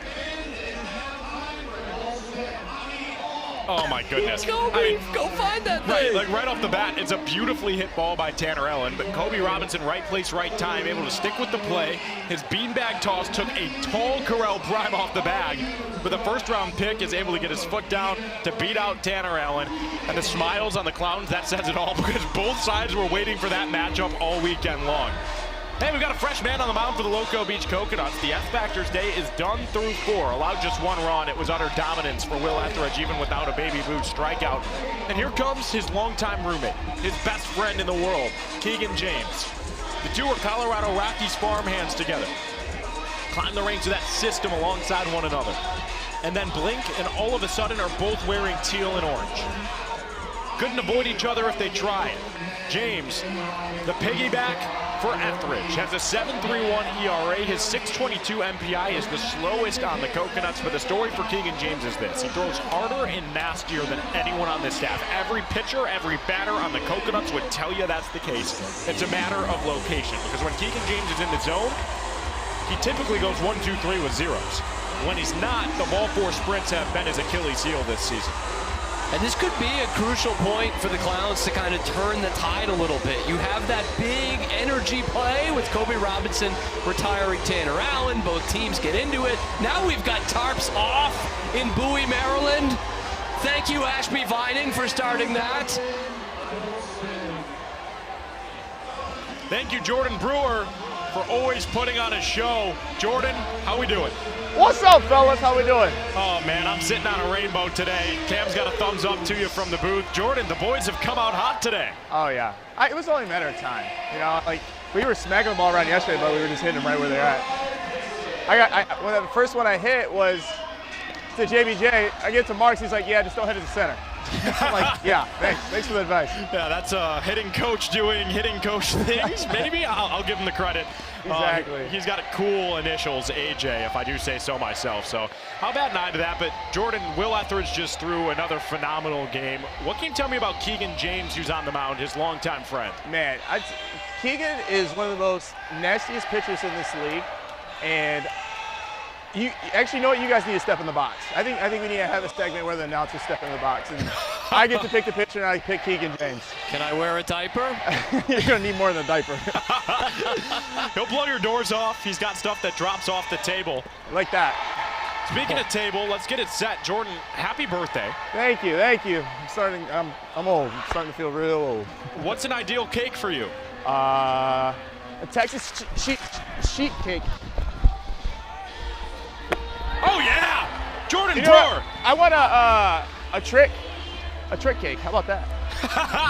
Trick cake will work just fine. It's a 12-4 advantage for the Nuts. My goodness, this team's getting tricky. Jordan, the chat is spamming all night long. They've got to know what got into this group out of the break. Since the break, no team has played better defense than you guys. I think honestly, is just play loose. You know, I mean, if you look out here, all of us, every single one of these guys out here are smiling and having fun and goofing off. We talk smack to each other. We got to stay loose and keep each other on our toes. And so I think that's what it really is. And we all finally came in one piece and it's just like, uh-oh, watch out.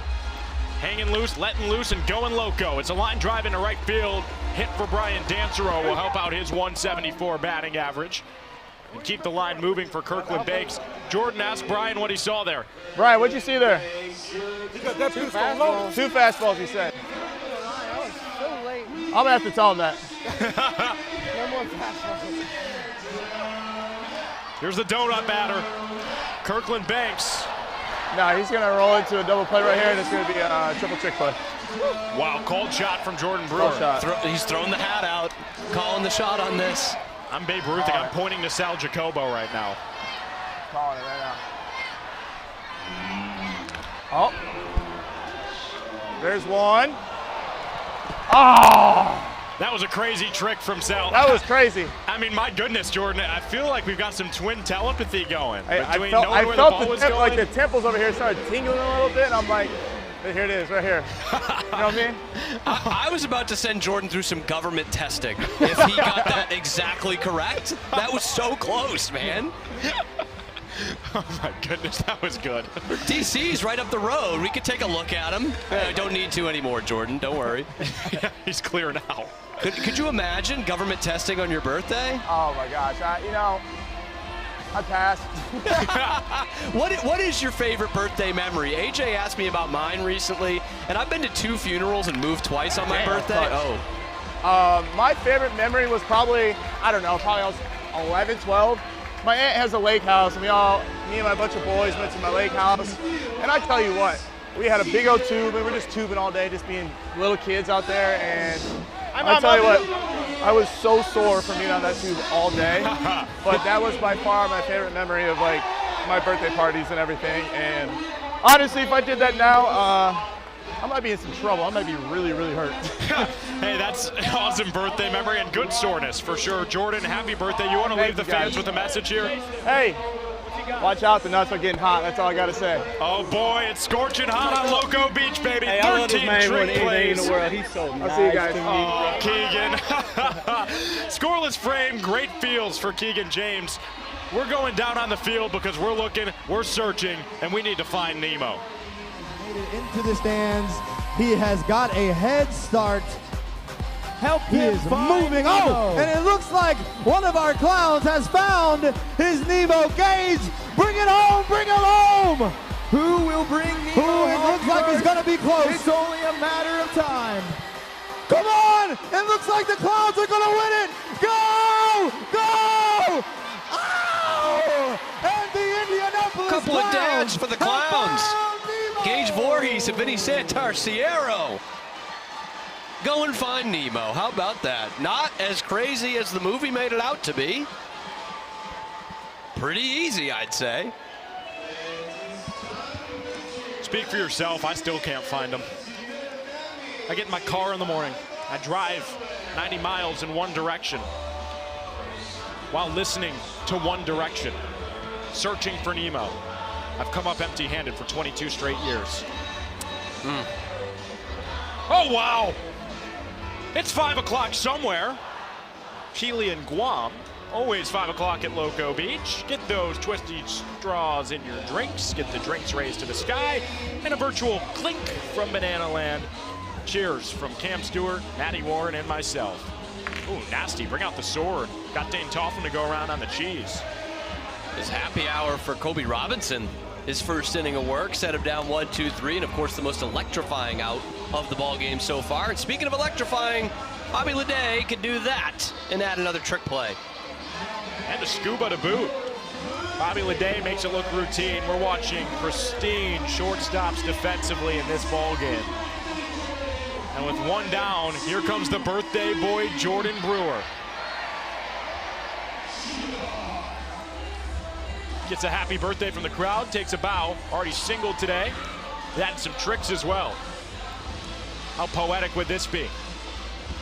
Birthday boy didn't hold up the swing. John Crosser's got the outside around.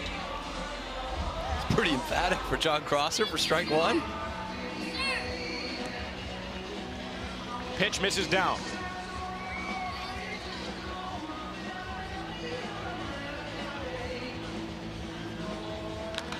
Brewer cranked into left center. Jackie Bradley Jr., a busy man. Tips it up. Brian Dansero's got it behind the back for a double trick play in the alley. Don't count the Clowns out yet. They've got 7 trick plays themselves, already 20 combined between the league's 2 newest teams. They have not been intimidated by the trick play total from the Coconuts. They just keep playing their game. They know there's plenty left in this one to close that gap and get the equalizer point, which no one has gotten against the Coconuts since the break. 3 for 3. Gideon Antle lined into left. See you later, banana ball.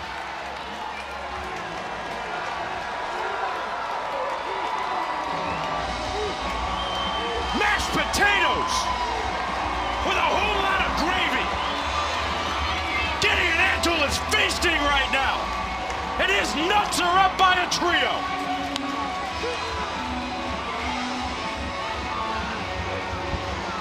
Crawling to the plate, the Ant-Man.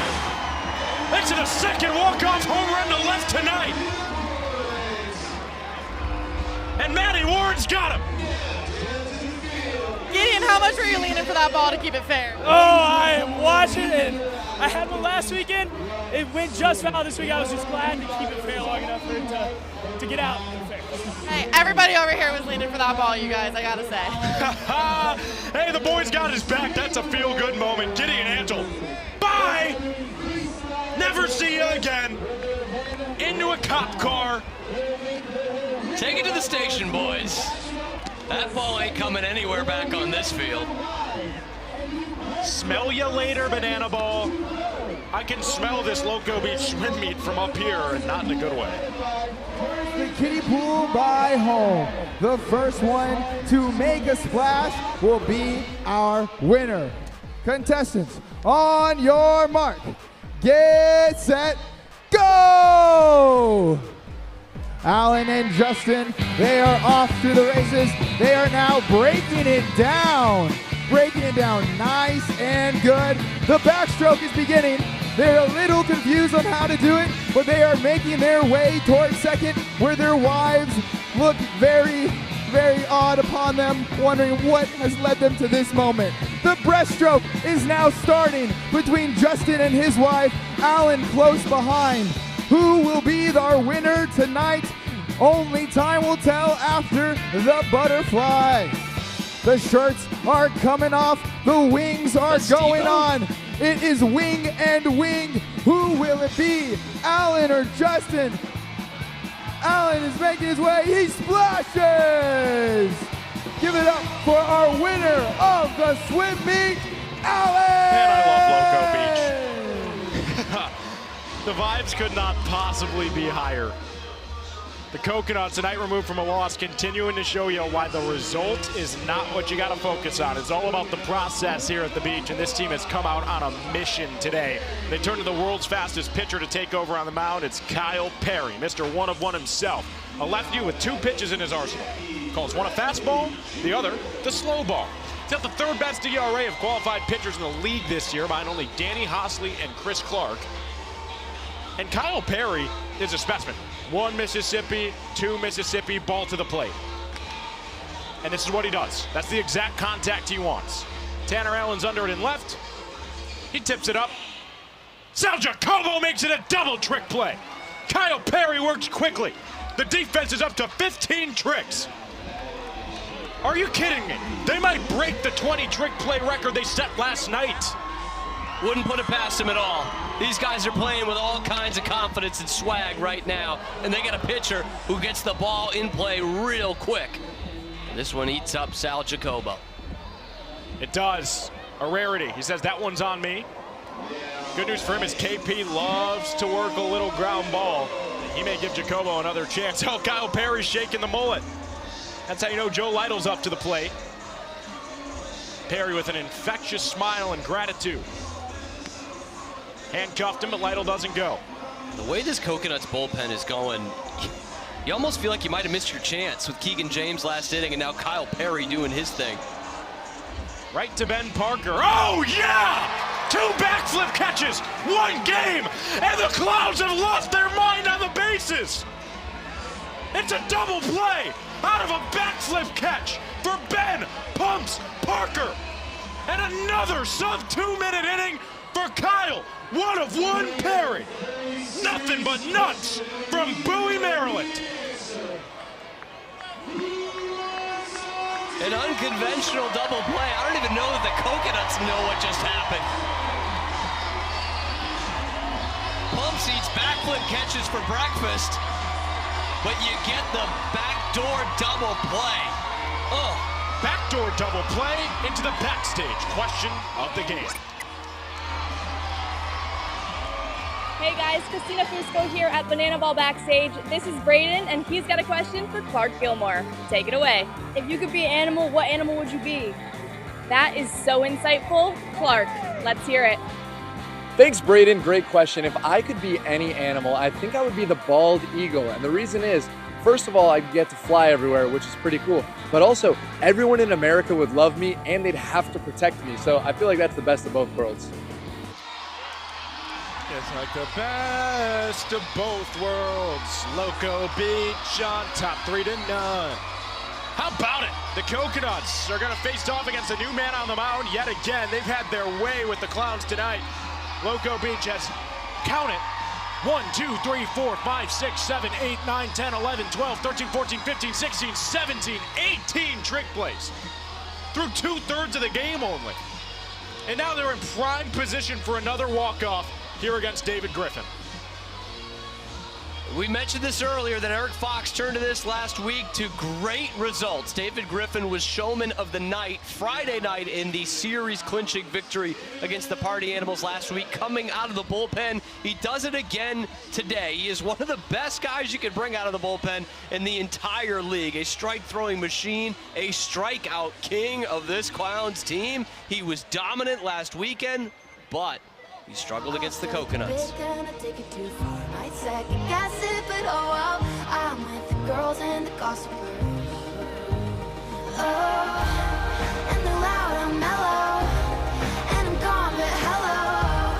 Pedal to the metal, think I'm high and everybody knows. But I'm always subtle, when I'm causing trouble. Hate to burst your bubble, I feel weird, I think I'm gonna go. I'm at the corner, mini mart. Got 50 bucks and a brain cell. Someone perceived me kind of scarred. Face of the beach after a signature walk-up. Has already homered with a walk-off in this game. He's confident up there in the box, but starts with a called strike to kick off David Griffin's night.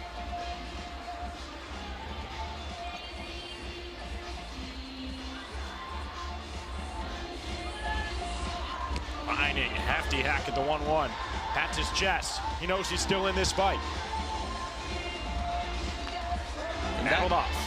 And that note, by the way, the Coconuts hitting .366 against David Griffin this year. None of the other 4 teams on tour that have faced him have hit over 300. Making a 2-for-2 day for Viney. Starts David Griffin's day off with a line drive single in the left, and boy, oh boy, we're in for a treat. Mark Crocco's on the microphone, and that can only mean one thing. It's time to introduce Caden Bowler. Riding on a surfboard, number 8, Caden Bowler. signature bowler board is back. Armani Henderson's taken over for Ashby Bunting on the bases. And now we witness this. 10 points Gryffindor.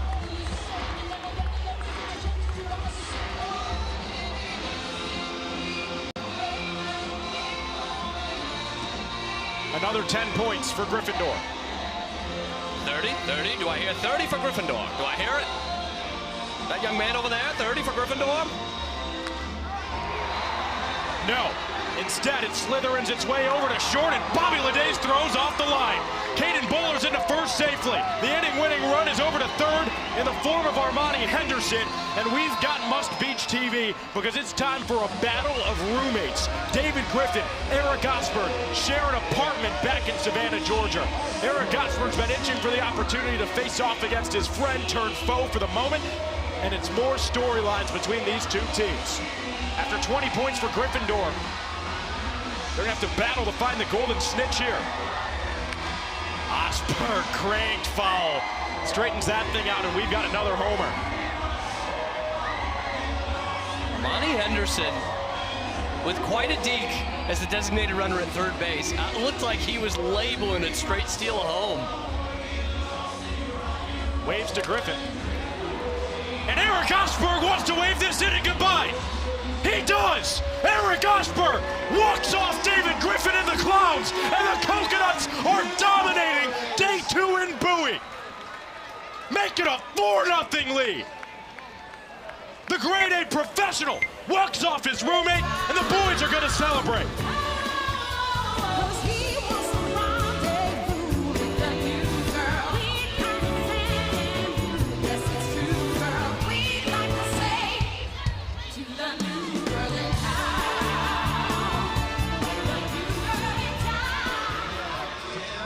Can you tell the Coconuts have been itching to get back to action?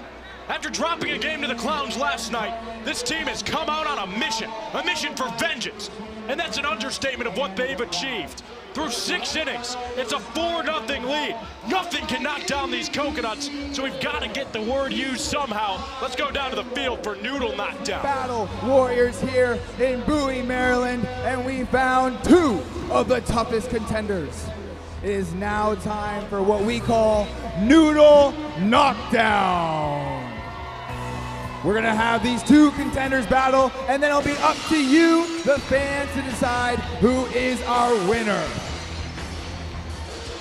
Coming in from the third base side, she is 69 years old, weighing in at 110 pounds with 26.6 knockouts and a long-lost relative of the shrimp-flavored ramen noodles. Give it up for Grandma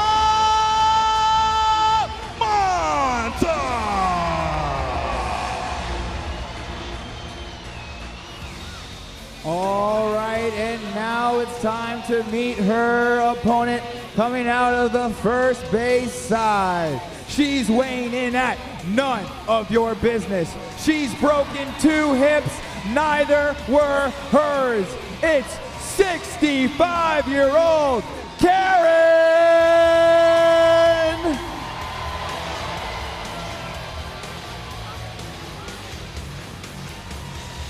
All right, ladies, I am going to want a good, clean fight. Touch your noodles. We're starting in 3, 2, 1, fight! Oh, they're swinging. They're swinging hot right now. Let me see what you got. Come on. Oh, no, it appears Karen might have hurt her hip. Oh, wait, it was a fake. Come on. She's attacking. Granny, give me all you got. Come on.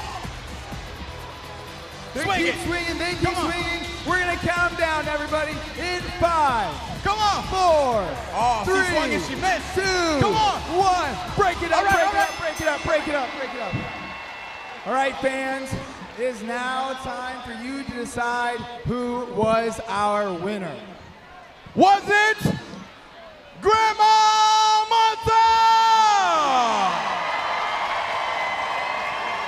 Or was your winner of Noodle Knockdown, 65-year-old Karen! Give it up for your Noodle Knockdown champion!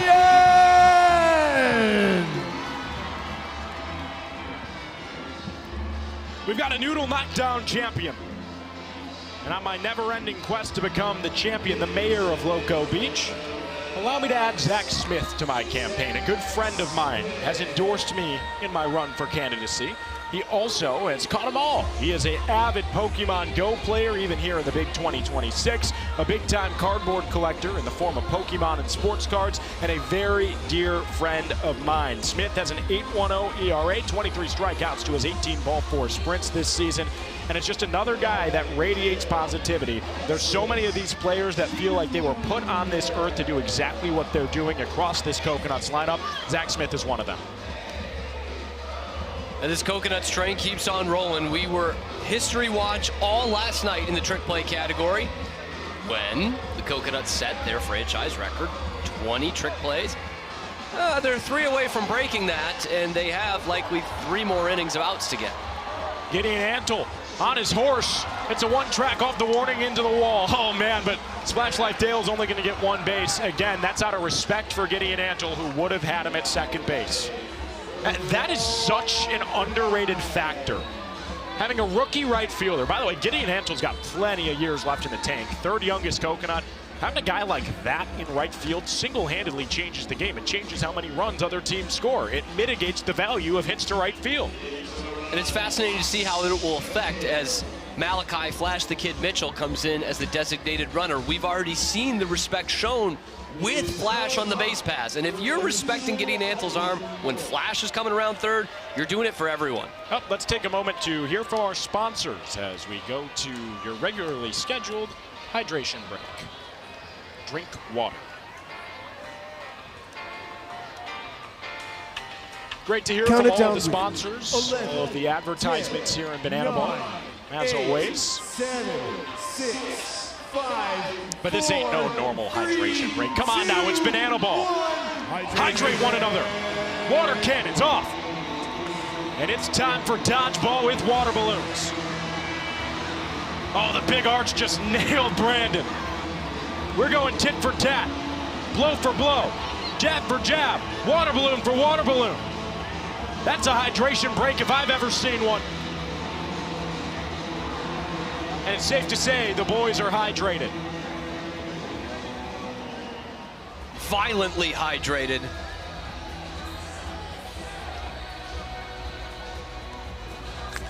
Corral Prime rakes the 0-1 into center. Ben Parker's got it. Flash the Kid holds it second, but it's back-to-back singles to start the 7th for a Clowns team showing signs of life. Back-to-back hits for the Clowns for the first time in this ball game. The bat flip single from Dale Francis Jr. to the more conventional single from Corral Prime, ahead of the guy who knocked in 3 last night, Nico Holsizer.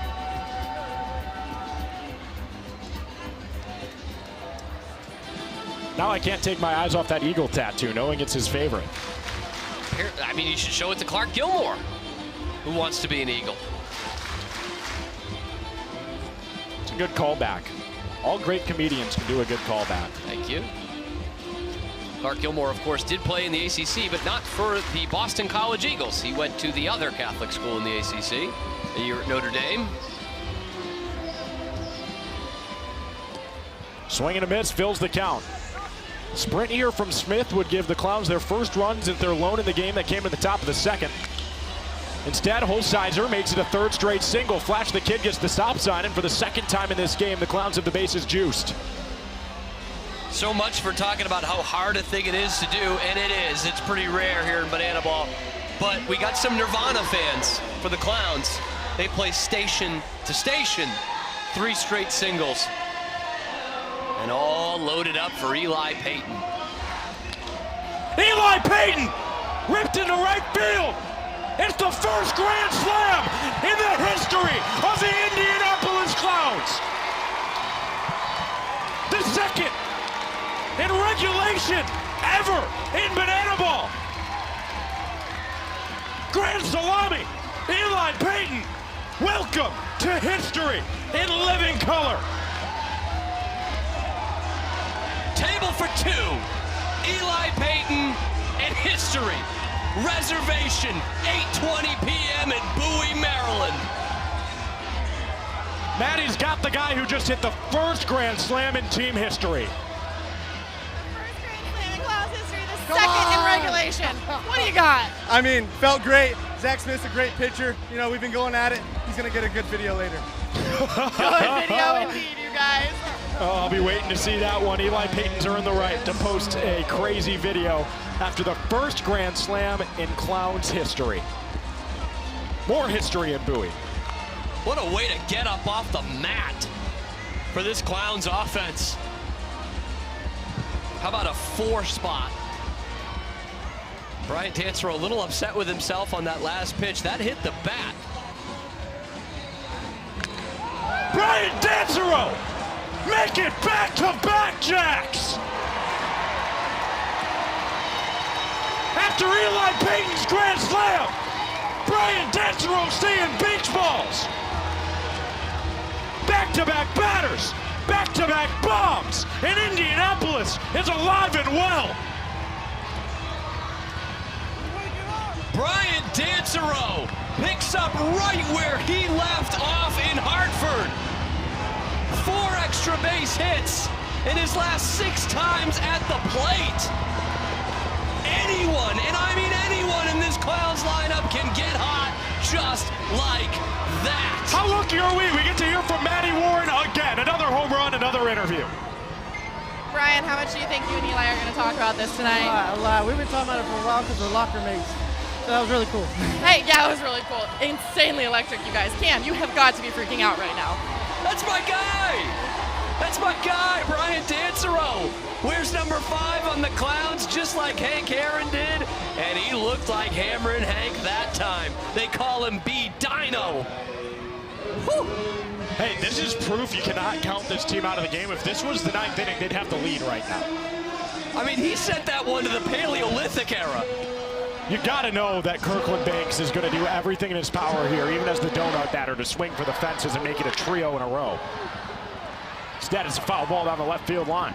That was not far from being a fair ball extra base hit. It looked like the Coconuts were a little frozen on that.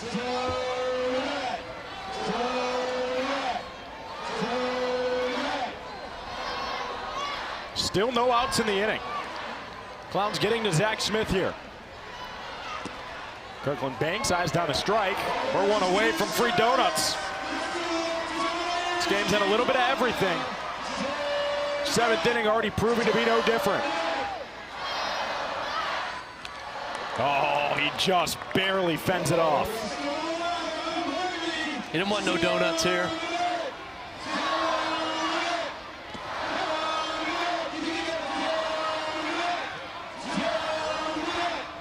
$10,000 fans are itching for some munchkins. They're gonna have to see it in the payoff spot.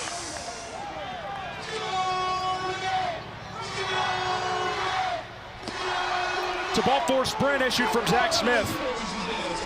Kirkland Banks stalls up at first base. And the Clowns continuing to have a monstrous 7th inning. Is it really an Indianapolis Clowns game if there isn't at least one lopsided inning? I mean, you'd almost hope from a Clowns perspective they could save some for a couple innings, but that was kind of the weird thing about last night. It took till the 9th for them to put up a crooked number. That is where they've done damage all year long, is the road team, just having these super long top halves of innings where they are putting up 4, 5, 6 runs. You only got that with 2 in the 9th, albeit off C.J. Williams, and now you see what these hitters can do when it gets rolling and that line keeps moving. Joe Gray Jr. off the net.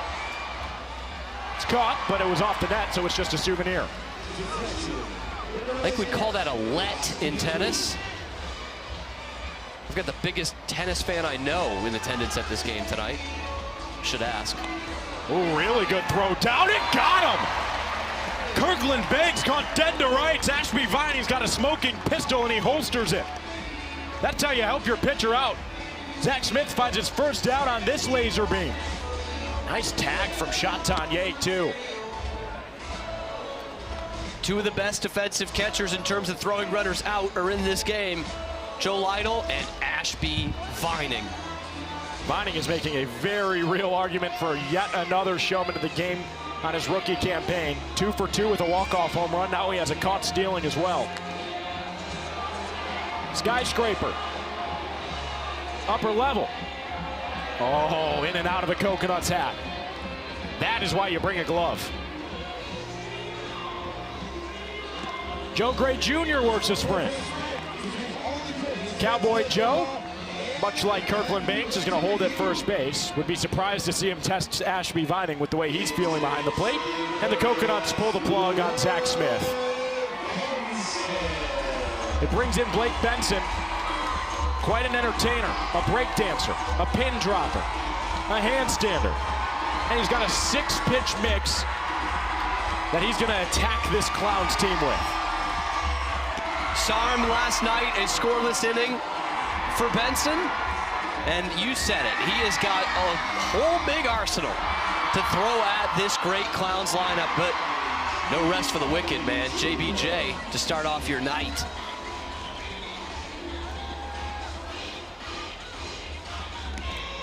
They elect to not throw Fisher Polydorov back in that spot, instead sticking with the former MLB All-Star. And it works. Gets beyond Jordan Brewer at first. The Clowns are piling it on here. Oh, Gideon Antle would have had him at third, so Joe Gray wisely goes back to second. Yeah, it might have been Joe Gray recognizing who was out there and right. He did take the turn around second. He got first to third earlier in this game, even with that bum leg. But this time he's like, I probably should put on the brakes. Leday wanted the fences there. Let off his A swing, but it scraped off the bottom of his barrel. Blake Benson is such an uncomfortable at-bat because he can hit you with a backflip pitch. He can throw pitches sub 60. And it's just not something you're used to seeing in a baseball or banana ball career. That long strike has Benson in testy territory. This is where he likes to bring out the backflip, everybody. Here we go. Fans rising to their feet, clapping their hands. They want a show. Blake Benson's going to put it on. Backflip pitch. Missed just outside. And both runners take the opportunity to advance 90 feet. It's already a big inning for the Clowns. Don't know how much Ashby Vining was really worried about that. Blake Benson strikes him out. Backwards K for Bad Benny. Doesn't come with a trick, but he can do it both ways. And there's 2 down at the top of the 7th. Just catches the outer half. Ashby Vining bringing it back. Back up, what a pitch. Brings up Joe Lytle.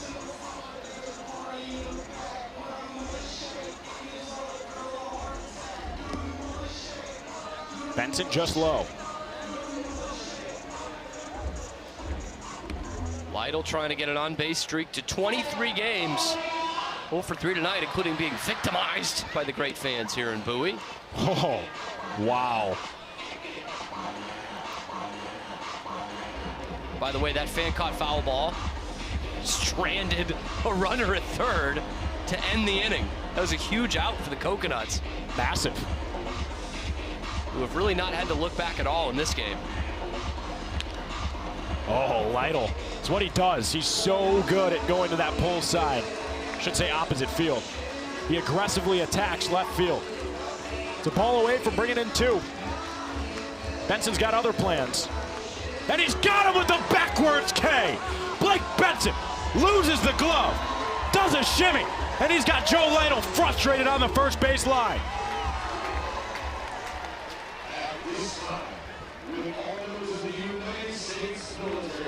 Benny comes in relief for Zach Smith and does his job. Get another look at it. Ooh.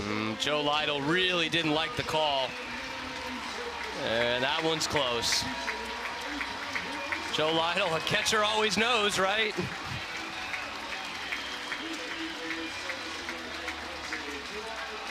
Well, it was a crooked top of the 7th. 5 runs come in to score for the Clowns. It gives us a chance to look at the upcoming broadcasts here in Banana Ball. We have an exciting week on tap. The Coconuts are headlining an MLB stadium. What a historic year for the first ever campaign of Loco Beach. First ever headliner in a big league stadium comes at Target Field in Minneapolis. We're going to be on the Big E. We're going to be on the ESPN app. We're going to be on Disney Plus, and for you diehards, we'll still be right here on the Loco Beach Coconuts YouTube.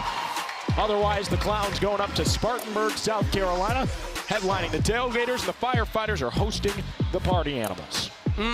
Just another great weekend in our lovely sport of Banana Ball. We have seen the history this past weekend with the Party Animals hosting a football stadium for the first time, but how about AJ Switek and those pesky Loco Beach Coconuts out at Target Field, man? That is going to be something real special for you, man. It is, man. I try not to think about it. Probably get emotional, but we'll save those emotions for later.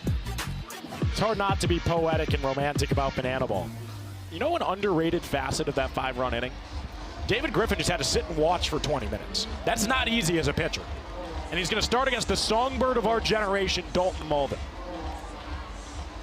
Yeah, this is not common for a starting pitcher, especially after 1 inning of work, AJ, to just sit there. And it's tough to be cold in an 85-degree night here in Bowie, Maryland, but feel cold for that long. You have a ton of cushion, and with the way we structure the points here in Banana Ball, you just kind of want to win this inning and move on to the next one as you climb back into this thing. It's a cool bat, huh? Largemouth bass bat for Dalton Malden. He's always got a great gear game. As a bat designed after his own music, this one shares his love for fishing, but David Griffin holsters the sword. That's a really good sign for Griffin. After allowing an Eric Osberg walk-off in the 6th, he had to stay cold for a while. It comes out like he didn't miss a step. That's a really gross pitch. Yeah, that's the hook that was working so well for him. The sweeper in Hartford last weekend, just swing and miss, inning after inning. He goes to that as the first out pitch here in a crucial, obviously, bottom half of the 7th.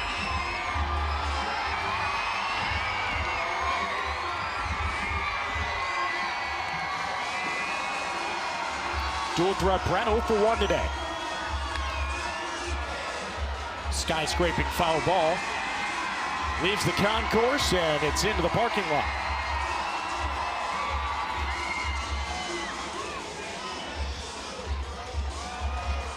The 1-2. Brett Carson wanted to send that back to the booth. If the net didn't exist, I'd be batting that down while you tried to catch it. Yes, as I tried to moss you. You must have saw plenty of Randy Moss, Jets fan. Don't need a Moss for a play here. Instead, it's a trick play right to himself. Jalen Vasquez has taken over for Kirkland Banks at second and immediately has a trick play. Don't remind me about Randy Moss, please. I will consider it. David Griffin and out away from earning the Clowns their first point of the game.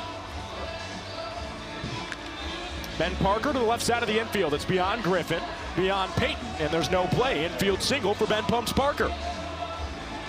I mean, for a guy with arms that size, to just place it perfectly on the infield, how poetic is this sport? It just somehow finds a way. Griffin can't really track that down, go to his backhand. It's tough to Eli Peyton. Bobby Leday might have been calling for it. What do you call a Texas leaguer that's on the ground? I don't know, I'm in a pretzel. I'd call it a swinging bunt, but we don't allow those here. I guess you could have a swinging one, AJ? Yeah, but bunting sucks, so I don't even want to use that word. True. I just use that for you. You're a swinging dude, man. Oh, I thought you were calling me a bunting dude. I would never, ever. Never, ever? I can't even believe you'd think that. Oh. Cam, I'm going to miss you, man. The Coconuts and Clowns aren't back together for a few weeks here. Saw it, Loco Beach going to Target Field. Clowns going to Spartanburg. Might have to go back to school before we meet up again. 8th grade this year, big year. Yeah, majoring in school. I couldn't quite cut it in that. The hit here gets Tanner Allen to a .400 batting average. Isn't that something? Sure is, brother. He's passed Joe Lytle as the league's leader in batting average this series. And it's a rarity, he'll tell you. Ball four sprint here for Tanner Allen. He is never going up to the plate looking to sprint. If it's close, he'll swing, but those weren't. And now this is a big cushion, obviously, for the Clowns, but you do need to look at the clock as you want to get to a final inning and have all those runs count as points. This is where you need to kind of bear down and take care of business. Ben Parker places one perfectly. All right, not much you can do about that one. Then a sprint. There's a couple hitters coming to the plate with 2 outs here. We're under a half hour.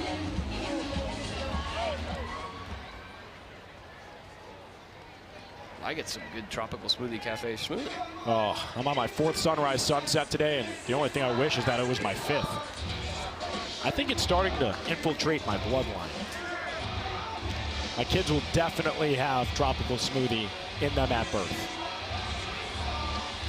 Cut open H.A. Switek, and that guy just breathes TSC. Nothing but sunshine, smoothies, and smiles.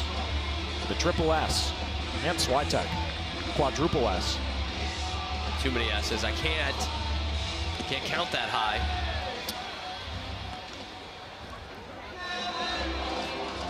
Count fills up for Dane Tofflin.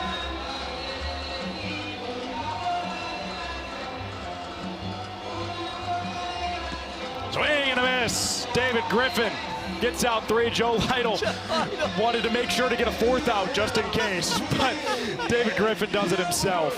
It's a 4-1 ball game. The Clowns have their first point behind a crooked 5-run top of the 7th. That's the Clowns offense, we know. That's exactly what they needed. Big inning, really kind of puts some cushion for one of their starting pitchers in relief, which they haven't done much of in this series. David Griffin goes back to what he's great at, couple of Ks in that inning to earn the point. Let's take a look at the trick plays and how we've gotten to where we are here in this game as the crowd roars on. Over 10,000 have seen more Must Beach TV live. The Equalizer Point, the newest rule in Banana Ball in 2026, states that if the away team has more trick plays than the home team entering the final inning, they earn an extra point. But tonight, the Equalizer Point has already been denied. The Coconuts have 10 more tricks than the Indianapolis Clowns. They just tied a record that they set 2 games ago. Well, they broke that record last night, the team record that is, with 20. They're 3 shy of beating it again. Oh boy. Uh-oh. And we've got a treat on the mound trying to help that team record candidacy. After a 3-up, 3-down inning last night, allow me to introduce Papa Filomeno.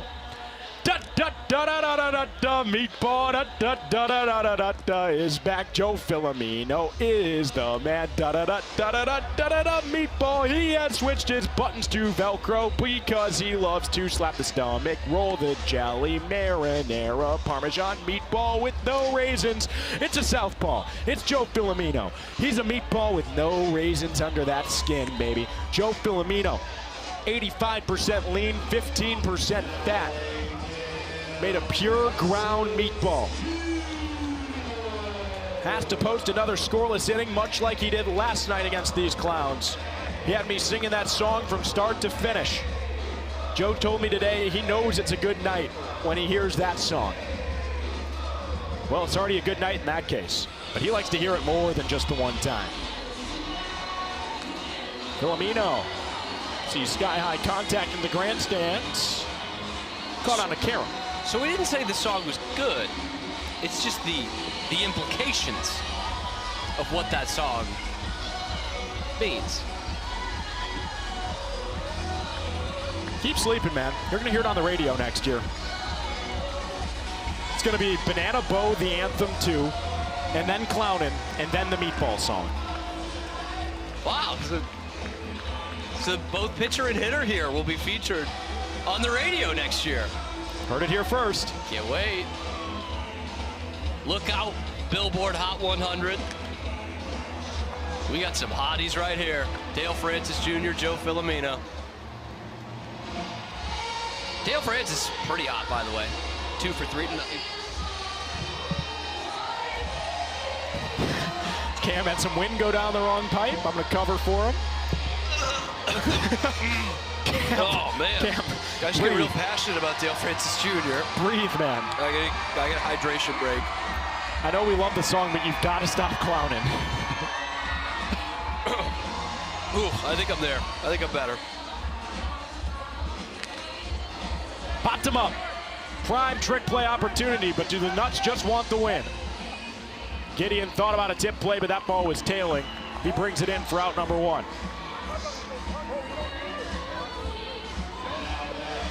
Under the fireworks of the 4th of July in lovely Jacksonville, Florida, we got this very matchup. Correll Prime against Joe Filomeno. It ended with the ball sailing over the fence. Take that for whatever it's worth. These two are very close friends, by the way. It's so unique here in Banana Ball. These 6 teams are so close. You travel together, you share a locker room together. Sometimes you room together on the road. Joe and Prime in similar stages of their life. Joe said if he had to give up a home run this year, he'd want it to be against Correll Prime. He said it's good for the older guy. Yikes. Would he want to do it again? I don't think so. Do you like it that much? I don't think so, no. But him and Prime are very close. Hang out off the field. So you know this is a matchup both will be smiling about regardless of the outcome. And that's really, for me, what brings me joy. Again, the process, what's going on between the lines is so much more important than results. Once you understand that, I think that your day becomes a little bit more smiling. I try to track what Correll Prime does against his friends this year. A couple homers off Noah Nisnik, double off Brett Helton last week. But here's the problem. Correll Prime, too many friends. Too nice a guy. Truly, everyone's his friend. These, of course, have a special connection you were talking about. A couple of dads. Prime's kids got to run the bases with him because of that home run against Joe Filomeno. That's pretty Meatball cool. Get the last laugh. Yes. Prime's popped up. Tanner Allen calling everybody off. He brings it in. The Coconuts are not in search of a new team record. They're in search of a series split in a win. And they're an out away from ensuring that the worst possible outcome is a 3-point advantage going into the 9th. That's a pretty good worst possible. We have seen the Clowns have some big final innings, including last night. A couple of runs off C.J. Williams. They had a 3 spot against C.J. Williams in that aforementioned series in Jacksonville, right before our 2-week break. Ball gets by. Nico Holsizer, never a thought to steal first base. He shakes his head. Joe Filomeno's like, go up the line. No, Nico's bat's so valuable, and both sides are aware that stealing first is not the right move there. He wants to steal all 4.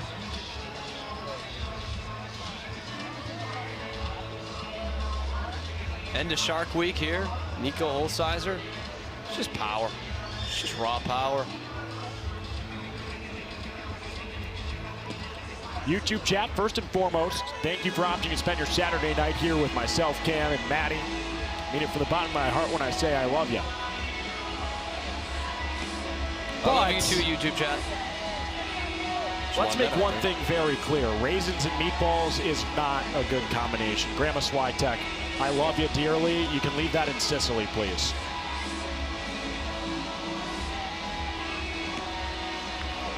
Count fills. And you know what? It doesn't feel right to just bring up Grandma Switek. You know I have a grandma named Wild Graham? No. She's pretty wild. Crazy hairdo, too. Always spikes it up. Kind of has the Blake Benson going. Really? As long as it doesn't become the Austin Temple, we're good. I don't know. She is wild. I've heard that. Word on the street. You don't get the nickname Wild Graham without being a little crazy. So crazy that on road trips, we'd stop at a sit-down B-Dubs instead of a drive-thru. On a road trip. I like that. I like that conviction. That's a power move. We're not in a rush. We're going to stop and have a sit-down meal. As long as there's no raisins involved, I'm in. Old people are not in a rush. I will give them that. I should know. 50. And a day. Oldest I've ever been. 50 and counting. Hey, you're never getting younger. Oh, Joe Filomeno! Da da da da da da da da meatball da Da-da-da-da-da-da-da, picked ya, Joe Filomeno, picked ya off. 1, 2, 3 inning for the meatball. Da-da-da-da-da-da, lose the da-da-da-da-da-da shirt. Let's go wild like Graham. Joe Filomeno is him. 6 outs, 6 batters faced on the weekend for Joe Filomeno. The last comes on a nifty pickoff move. And tonight, we're trying something a little bit different. Please don't worry about a thing, but maybe go searching somewhere over the rainbow.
Bowie, Maryland, you guys are making our dreams come true. We love every single one of you.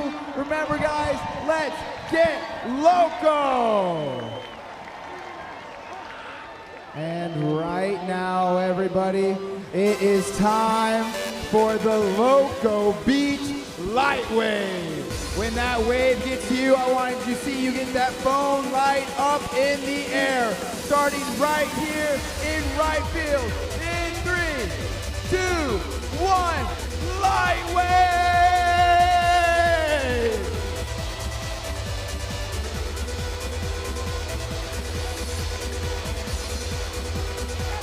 Keep it going. I want to see you guys jump the outfield. There it goes.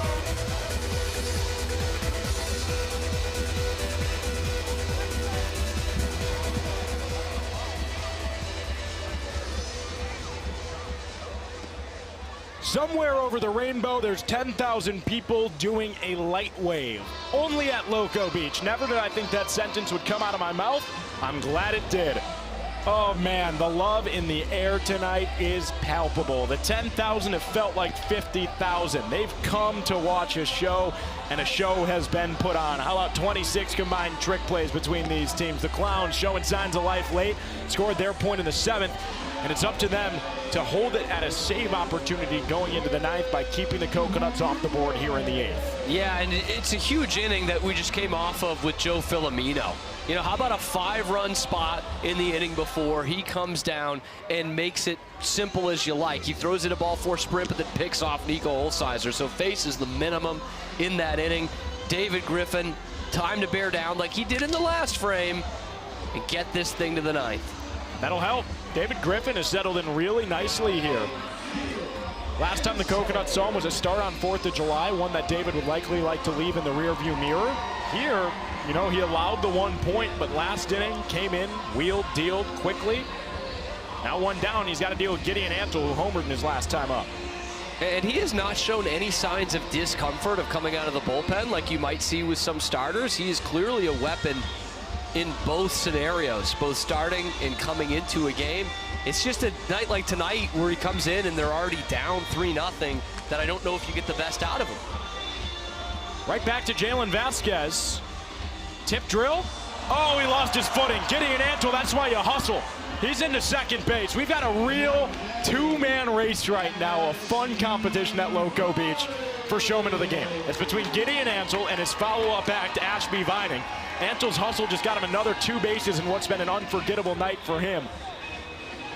And now Ashby Vining looks to add to an already unforgettable night of his own. You can call them the Beach Boys. It's a good problem to have. And especially Ashby Vining, who came up, talked to us before the game, said, yeah, I know I had a tough night last night, but watch. And we've watched. Slow roller to third. Peyton has his momentum towards the bag, and that's out number 2. So it's all up to J.D. Urso to add another point to a dominant offensive Loco Beach performance tonight.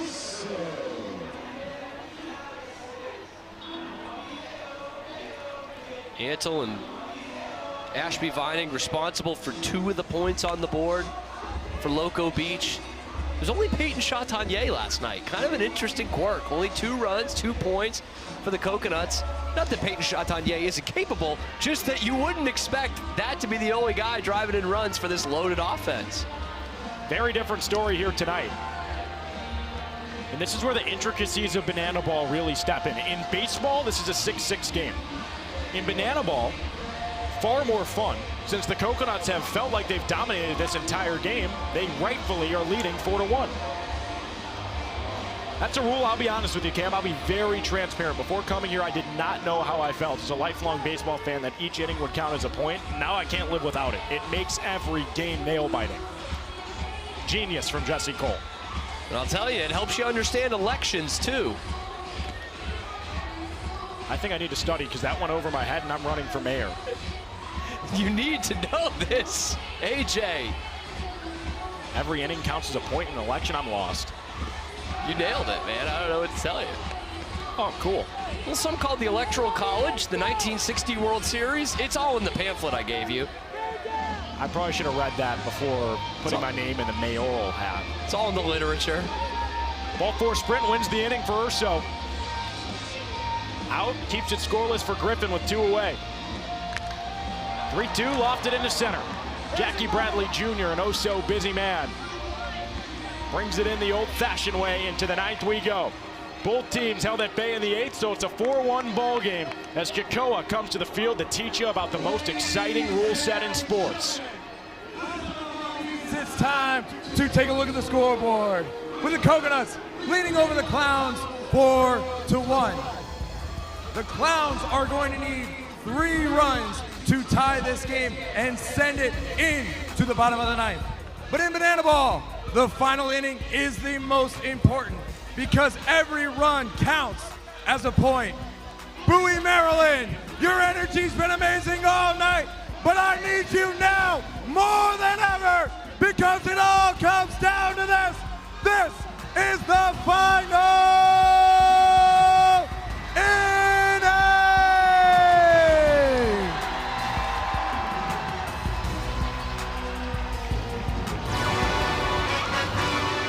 Hey. Yeah, let's see how you do under pressure. Swing and a miss, he struck him out. Down he goes. Hey.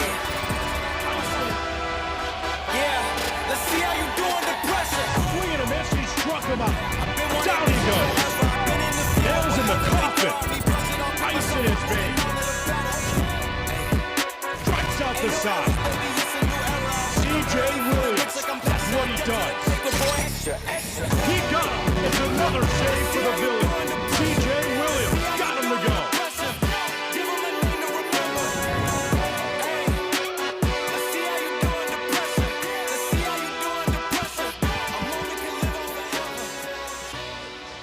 allow me to introduce the villain. C.J. Williams is back for vengeance. And what a punctuation this would be for Loco Beach. The offense, the defense, and the rest of the pitching staff has answered in a massive way. After losing last night's game, they've come out today on a mission. And you know who typically steers that rocket ship to the top for Loco Beach? It's this guy. The best pitcher on the staff. The meanest man at Loco Beach. The Joker, C.J. Williams. 15 for 17 in save opportunities this season, a perfect 8 for his last 8. The rookie has dazzled, he has dominated, and he has had his way with opposing hitters all season long, sans last night. Twice in the month of July, we saw the Clowns give C.J. Williams his lunch. The last time he got a chance to respond the next night, he took their dinner. Got the save, didn't even break the sweat to take that series in Jacksonville. He gets a shot at instant redemption again against the Clowns if he could shut the door this time. C.J. Williams leads all Loco Beach pitchers with 47 strikeouts. He grabbed 3 last night. His 35 games pitched this season are the most in the BBCL. No more trusted arm when the lights are the brightest than the villain. He's got Eli Payton, Brian Dancero, and Kirkland Banks due up this inning. But Eric Fox has a golden batter in his back pocket. Here we go. The most exciting inning in all of sports. The 9th inning in Banana Ball. Starts with a fly ball from Eli Payton. Tanner Allen running to get underneath it. J.D. Urso can't get there from third, and it's just a long foul ball. Last night, we saw very similar contact, ruled just fair for Joe Lytle to kick off the 9th inning, and it led to a few Clowns runs. That one stayed foul, and it led to a long strike in favor of the villain. Here comes the 0-1. Misses down. Payton, one of the underrated players on this team. So steady all season long. Hit his 8th homer of the year earlier tonight, that grand slam. Oh, that's a nice pitch from C.J. Williams. Never easy facing off against a guy with the confidence of Eli Payton. Somehow even higher after that grand slam he hit his last time up. 2 confident cats. Count evens, deuce. Peanuts feeling zen. Welcome to Loco Beach. It's rubbing off on everybody.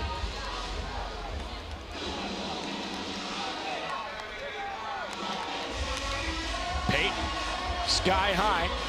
Gideon Antles under it in right field. He calls off Peyton Chatagnier and brings it in for out number 1. 1 up, 1 down for the villain. Real tough to do to C.J. Williams what you did last night, 2 nights in a row. If you're the Clowns, you got to go golden here.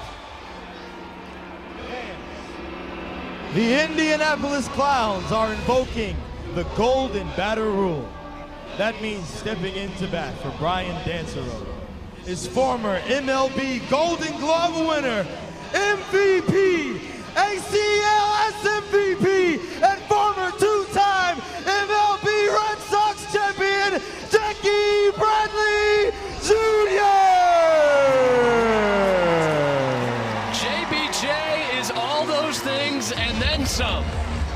Who else would you rather call on? 3 hits in the 9th inning in his last 2 series. An RBI knock last night to get the ball rolling against C.J. Williams. Send him out there. Jackie, no doubt, Bradley Jr. trying to start a rally for the Clowns. A 1st overall pick in the 1st ever player draft. Swings through it. C.J. Williams sees matchsticks fill the board. 1 ball, 1 strike, 1 down. The Clowns have 1 point. They need at least 3 to extend the game. Oh, another big cut with no contact. And an easy decision for Eric Fox to send Jackie Bradley Jr. up there, even in the spot of a guy who homered his last time up, Brian Dancero. C.J. Williams strikes out the MLB All-Star, the World Series champion.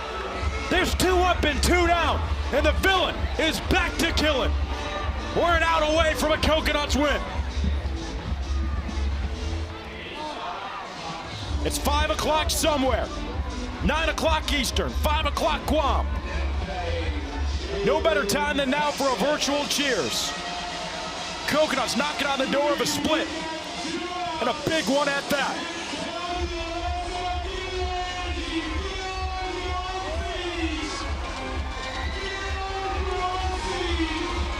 Jalen Vasquez.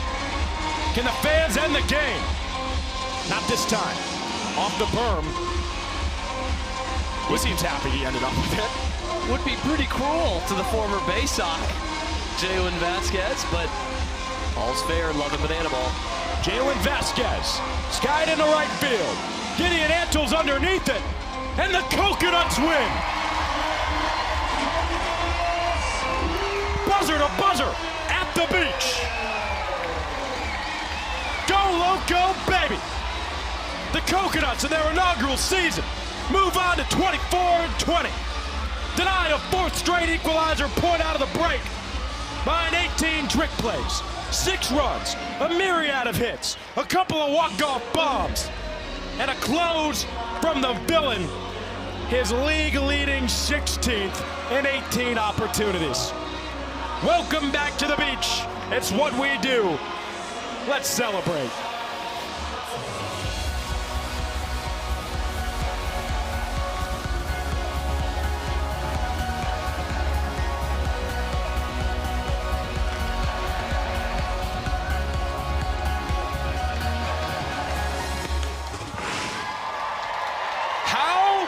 You like them Coconuts? Loco Beach, back to 4 games over 500. Back to within a half game of first place in the BBCL. And stop me if you've heard it before. Oh, wait, you can't. You have heard it before. Ashby Vining, another day. Another unforgettable night for the face of the beach. A signature walk-up. A walk-off home run, 3 RBI, an extra knock to left. The hair shining, the purple shampoo made the road trip, and Ashby Vining is continuing to do Ashby Vining things. It goes without saying, this team goes as he goes. The face of the beach for a reason. He's not the reason for a loss last night, but he had a tough night at the dish last night. He comes into this one, makes it personal, and takes it out on the banana ball. AJ Swiatek, I don't know if that home run has landed yet. It hasn't. It's still on the one-way flight to Guam, and my watch is telling me it's still got 45 minutes to get there. So we've still got time to get drinks made for that ball by the time it does land. But it's still flying as it stands because Ashby Vining absolutely crushed the banana ball. It was a towering fly that set the tone, and as you said, the face of this brand, when he's hot, the team is that much harder to beat. Tonight, it was the case. In spite of being out-hit by the Clowns, the Coconuts were timely to bring in 4 points. They out-tricked the Clowns by 10, and Ashby Vining, the showman of the game, is working his way through the handshake line. I just can't wait to hear from him. And to go off on Ashby Vining a little bit more if we could, and wax a little poetic.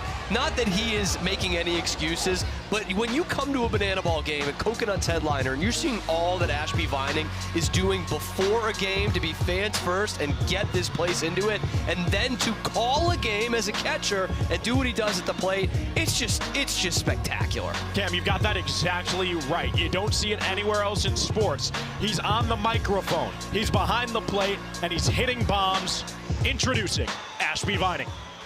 Ashby, there is a different energy about you when you show up to games where I just know we're probably going to have a showman conversation. You come out here every night ready to compete hard for this team. But what's different about these nights where we talk in the dugout before and you're like, I just got a good feeling about tonight? Yeah, I think it's just game 2 and like game 3 vibes, knowing it's got to be gritty. You got to go out and get it. And I've always been the type of guy to go out and get it, man. The 2-week break, I was in the gym. You know, I have a gym that's a garage, and it's hot in there, but I take pride in it. Every last squat, everything. I think about moments like these, grinding it out. Now, the Coconuts completely dominated last weekend, but struggled a little bit last night. The Clowns took the win.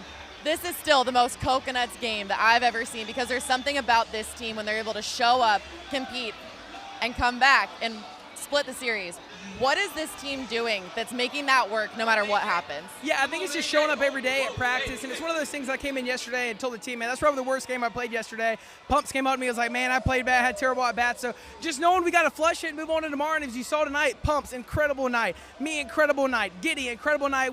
We have that conversation. It's not chirping at each other, it's holding each other accountable, and just knowing that we have that bond in the locker room is huge. Hey, a little reset clearly worked for you, Ashby. I'll let you get over to this team photo maybe, or just hanging out with the team over there. Ashby, great job tonight. Now I got a man I want to talk to right over here. We're gonna go talk to Zach Frangelo, man I'm very, very excited to talk to. Now, AJ said it best earlier, we're really, really happy that you're here with us this weekend. You've been around Banana Ball for a very long time.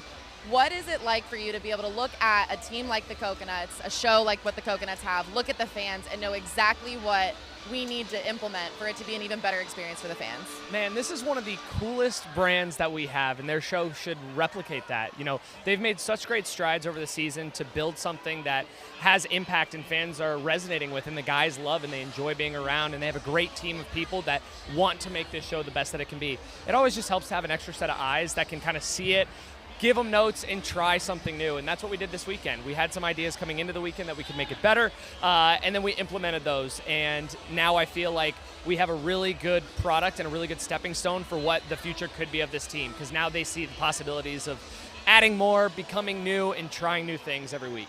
I'll tell you, the hydration break is easily my new favorite thing ever. This is a series between two of the newest teams in Banana Ball. How excited does this make you for the development of these teams, the development of these brands, but also the future of Banana Ball for potentially other teams in the future? Yeah, it's really cool whenever we have the opportunity to have these two teams together. Obviously, in Jacksonville was one of the first times that they faced off against each other. But when you get to hear the crowd, when the Coconuts first come out and you have a 50% pop, and then when the Clowns come out, it's a 50% pop. Like, fans are so hungry for these new brands and to figure out where they're gonna fall into. And so I think by the end of the night, there's fans that are coming in as Bananas fans, as, you know, new to the game and have been following the Bananas for a certain amount of time. But now they see these two new brands and they get to make a new decision on, like, okay, the Clowns are super entertaining and have Brandon and Jarius, and then the Coconuts have an unbelievable band with Sitting on Saturn, and they have so much fun, and their vibe is just so different. So it's really cool to see these fan bases grow and find their footing, especially in these markets where it is two of our newest teams. That's so impactful to our fans and to our shows to grow and really try new things. So much praise being sung by you, but genuinely, we're so grateful to have you here this weekend. Cam, AJ, when I think of plussing the show, I think of Zach Frangelo. Yeah, for those unfamiliar, Zach Frangelo is that guy. Ashby Vining is also that guy. And Cam Stewart is that smoothie. Cam Stewart needs a drink. I will keep Refreshing. it a secret what Cam has mixed in his tropical smoothie cafe. Be safe at home. I'm just drinking a regular sunrise sunset. I'm taking the bus. That's all. Cam is taking the bus. I can smell that from here. Keep that away. How about them Coconuts, man? 18-8 in the trick play battle. 4-1 in the ball game. The Coconuts. I told you guys last night, don't get worried. Everything's going to be all right. Regardless of the outcome, we're always happy. You knew it was a matter of time, and just like that, they're back in the win column, baby. It just felt like nothing to take away from the Clowns and their performance last night. When you talk about only 2 runs and 2 points scored for the Coconuts and the outing that CJ Williams had, that just wasn't going to happen 2 nights in a row. Ashby Vining said in there about getting it.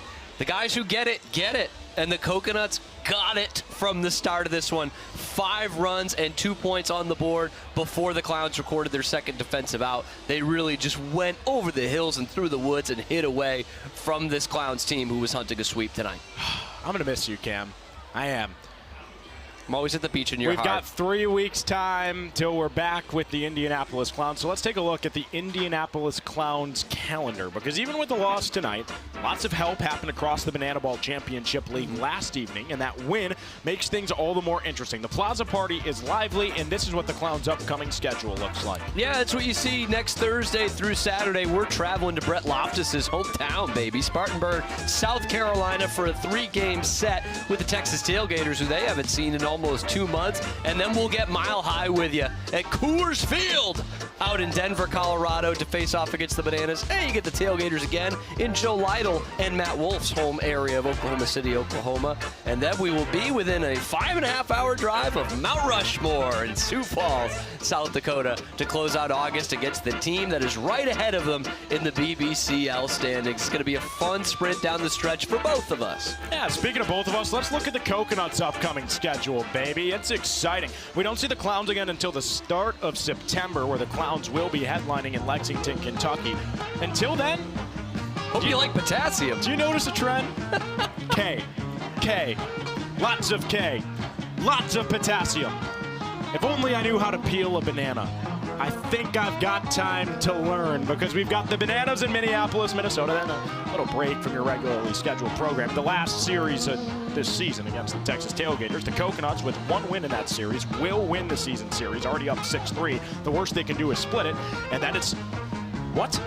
Another big league stadium against the Bananas, and then what? The first ever football stadium that Loco Beach will ever play in, and they're headlining it? Your New England Patriots?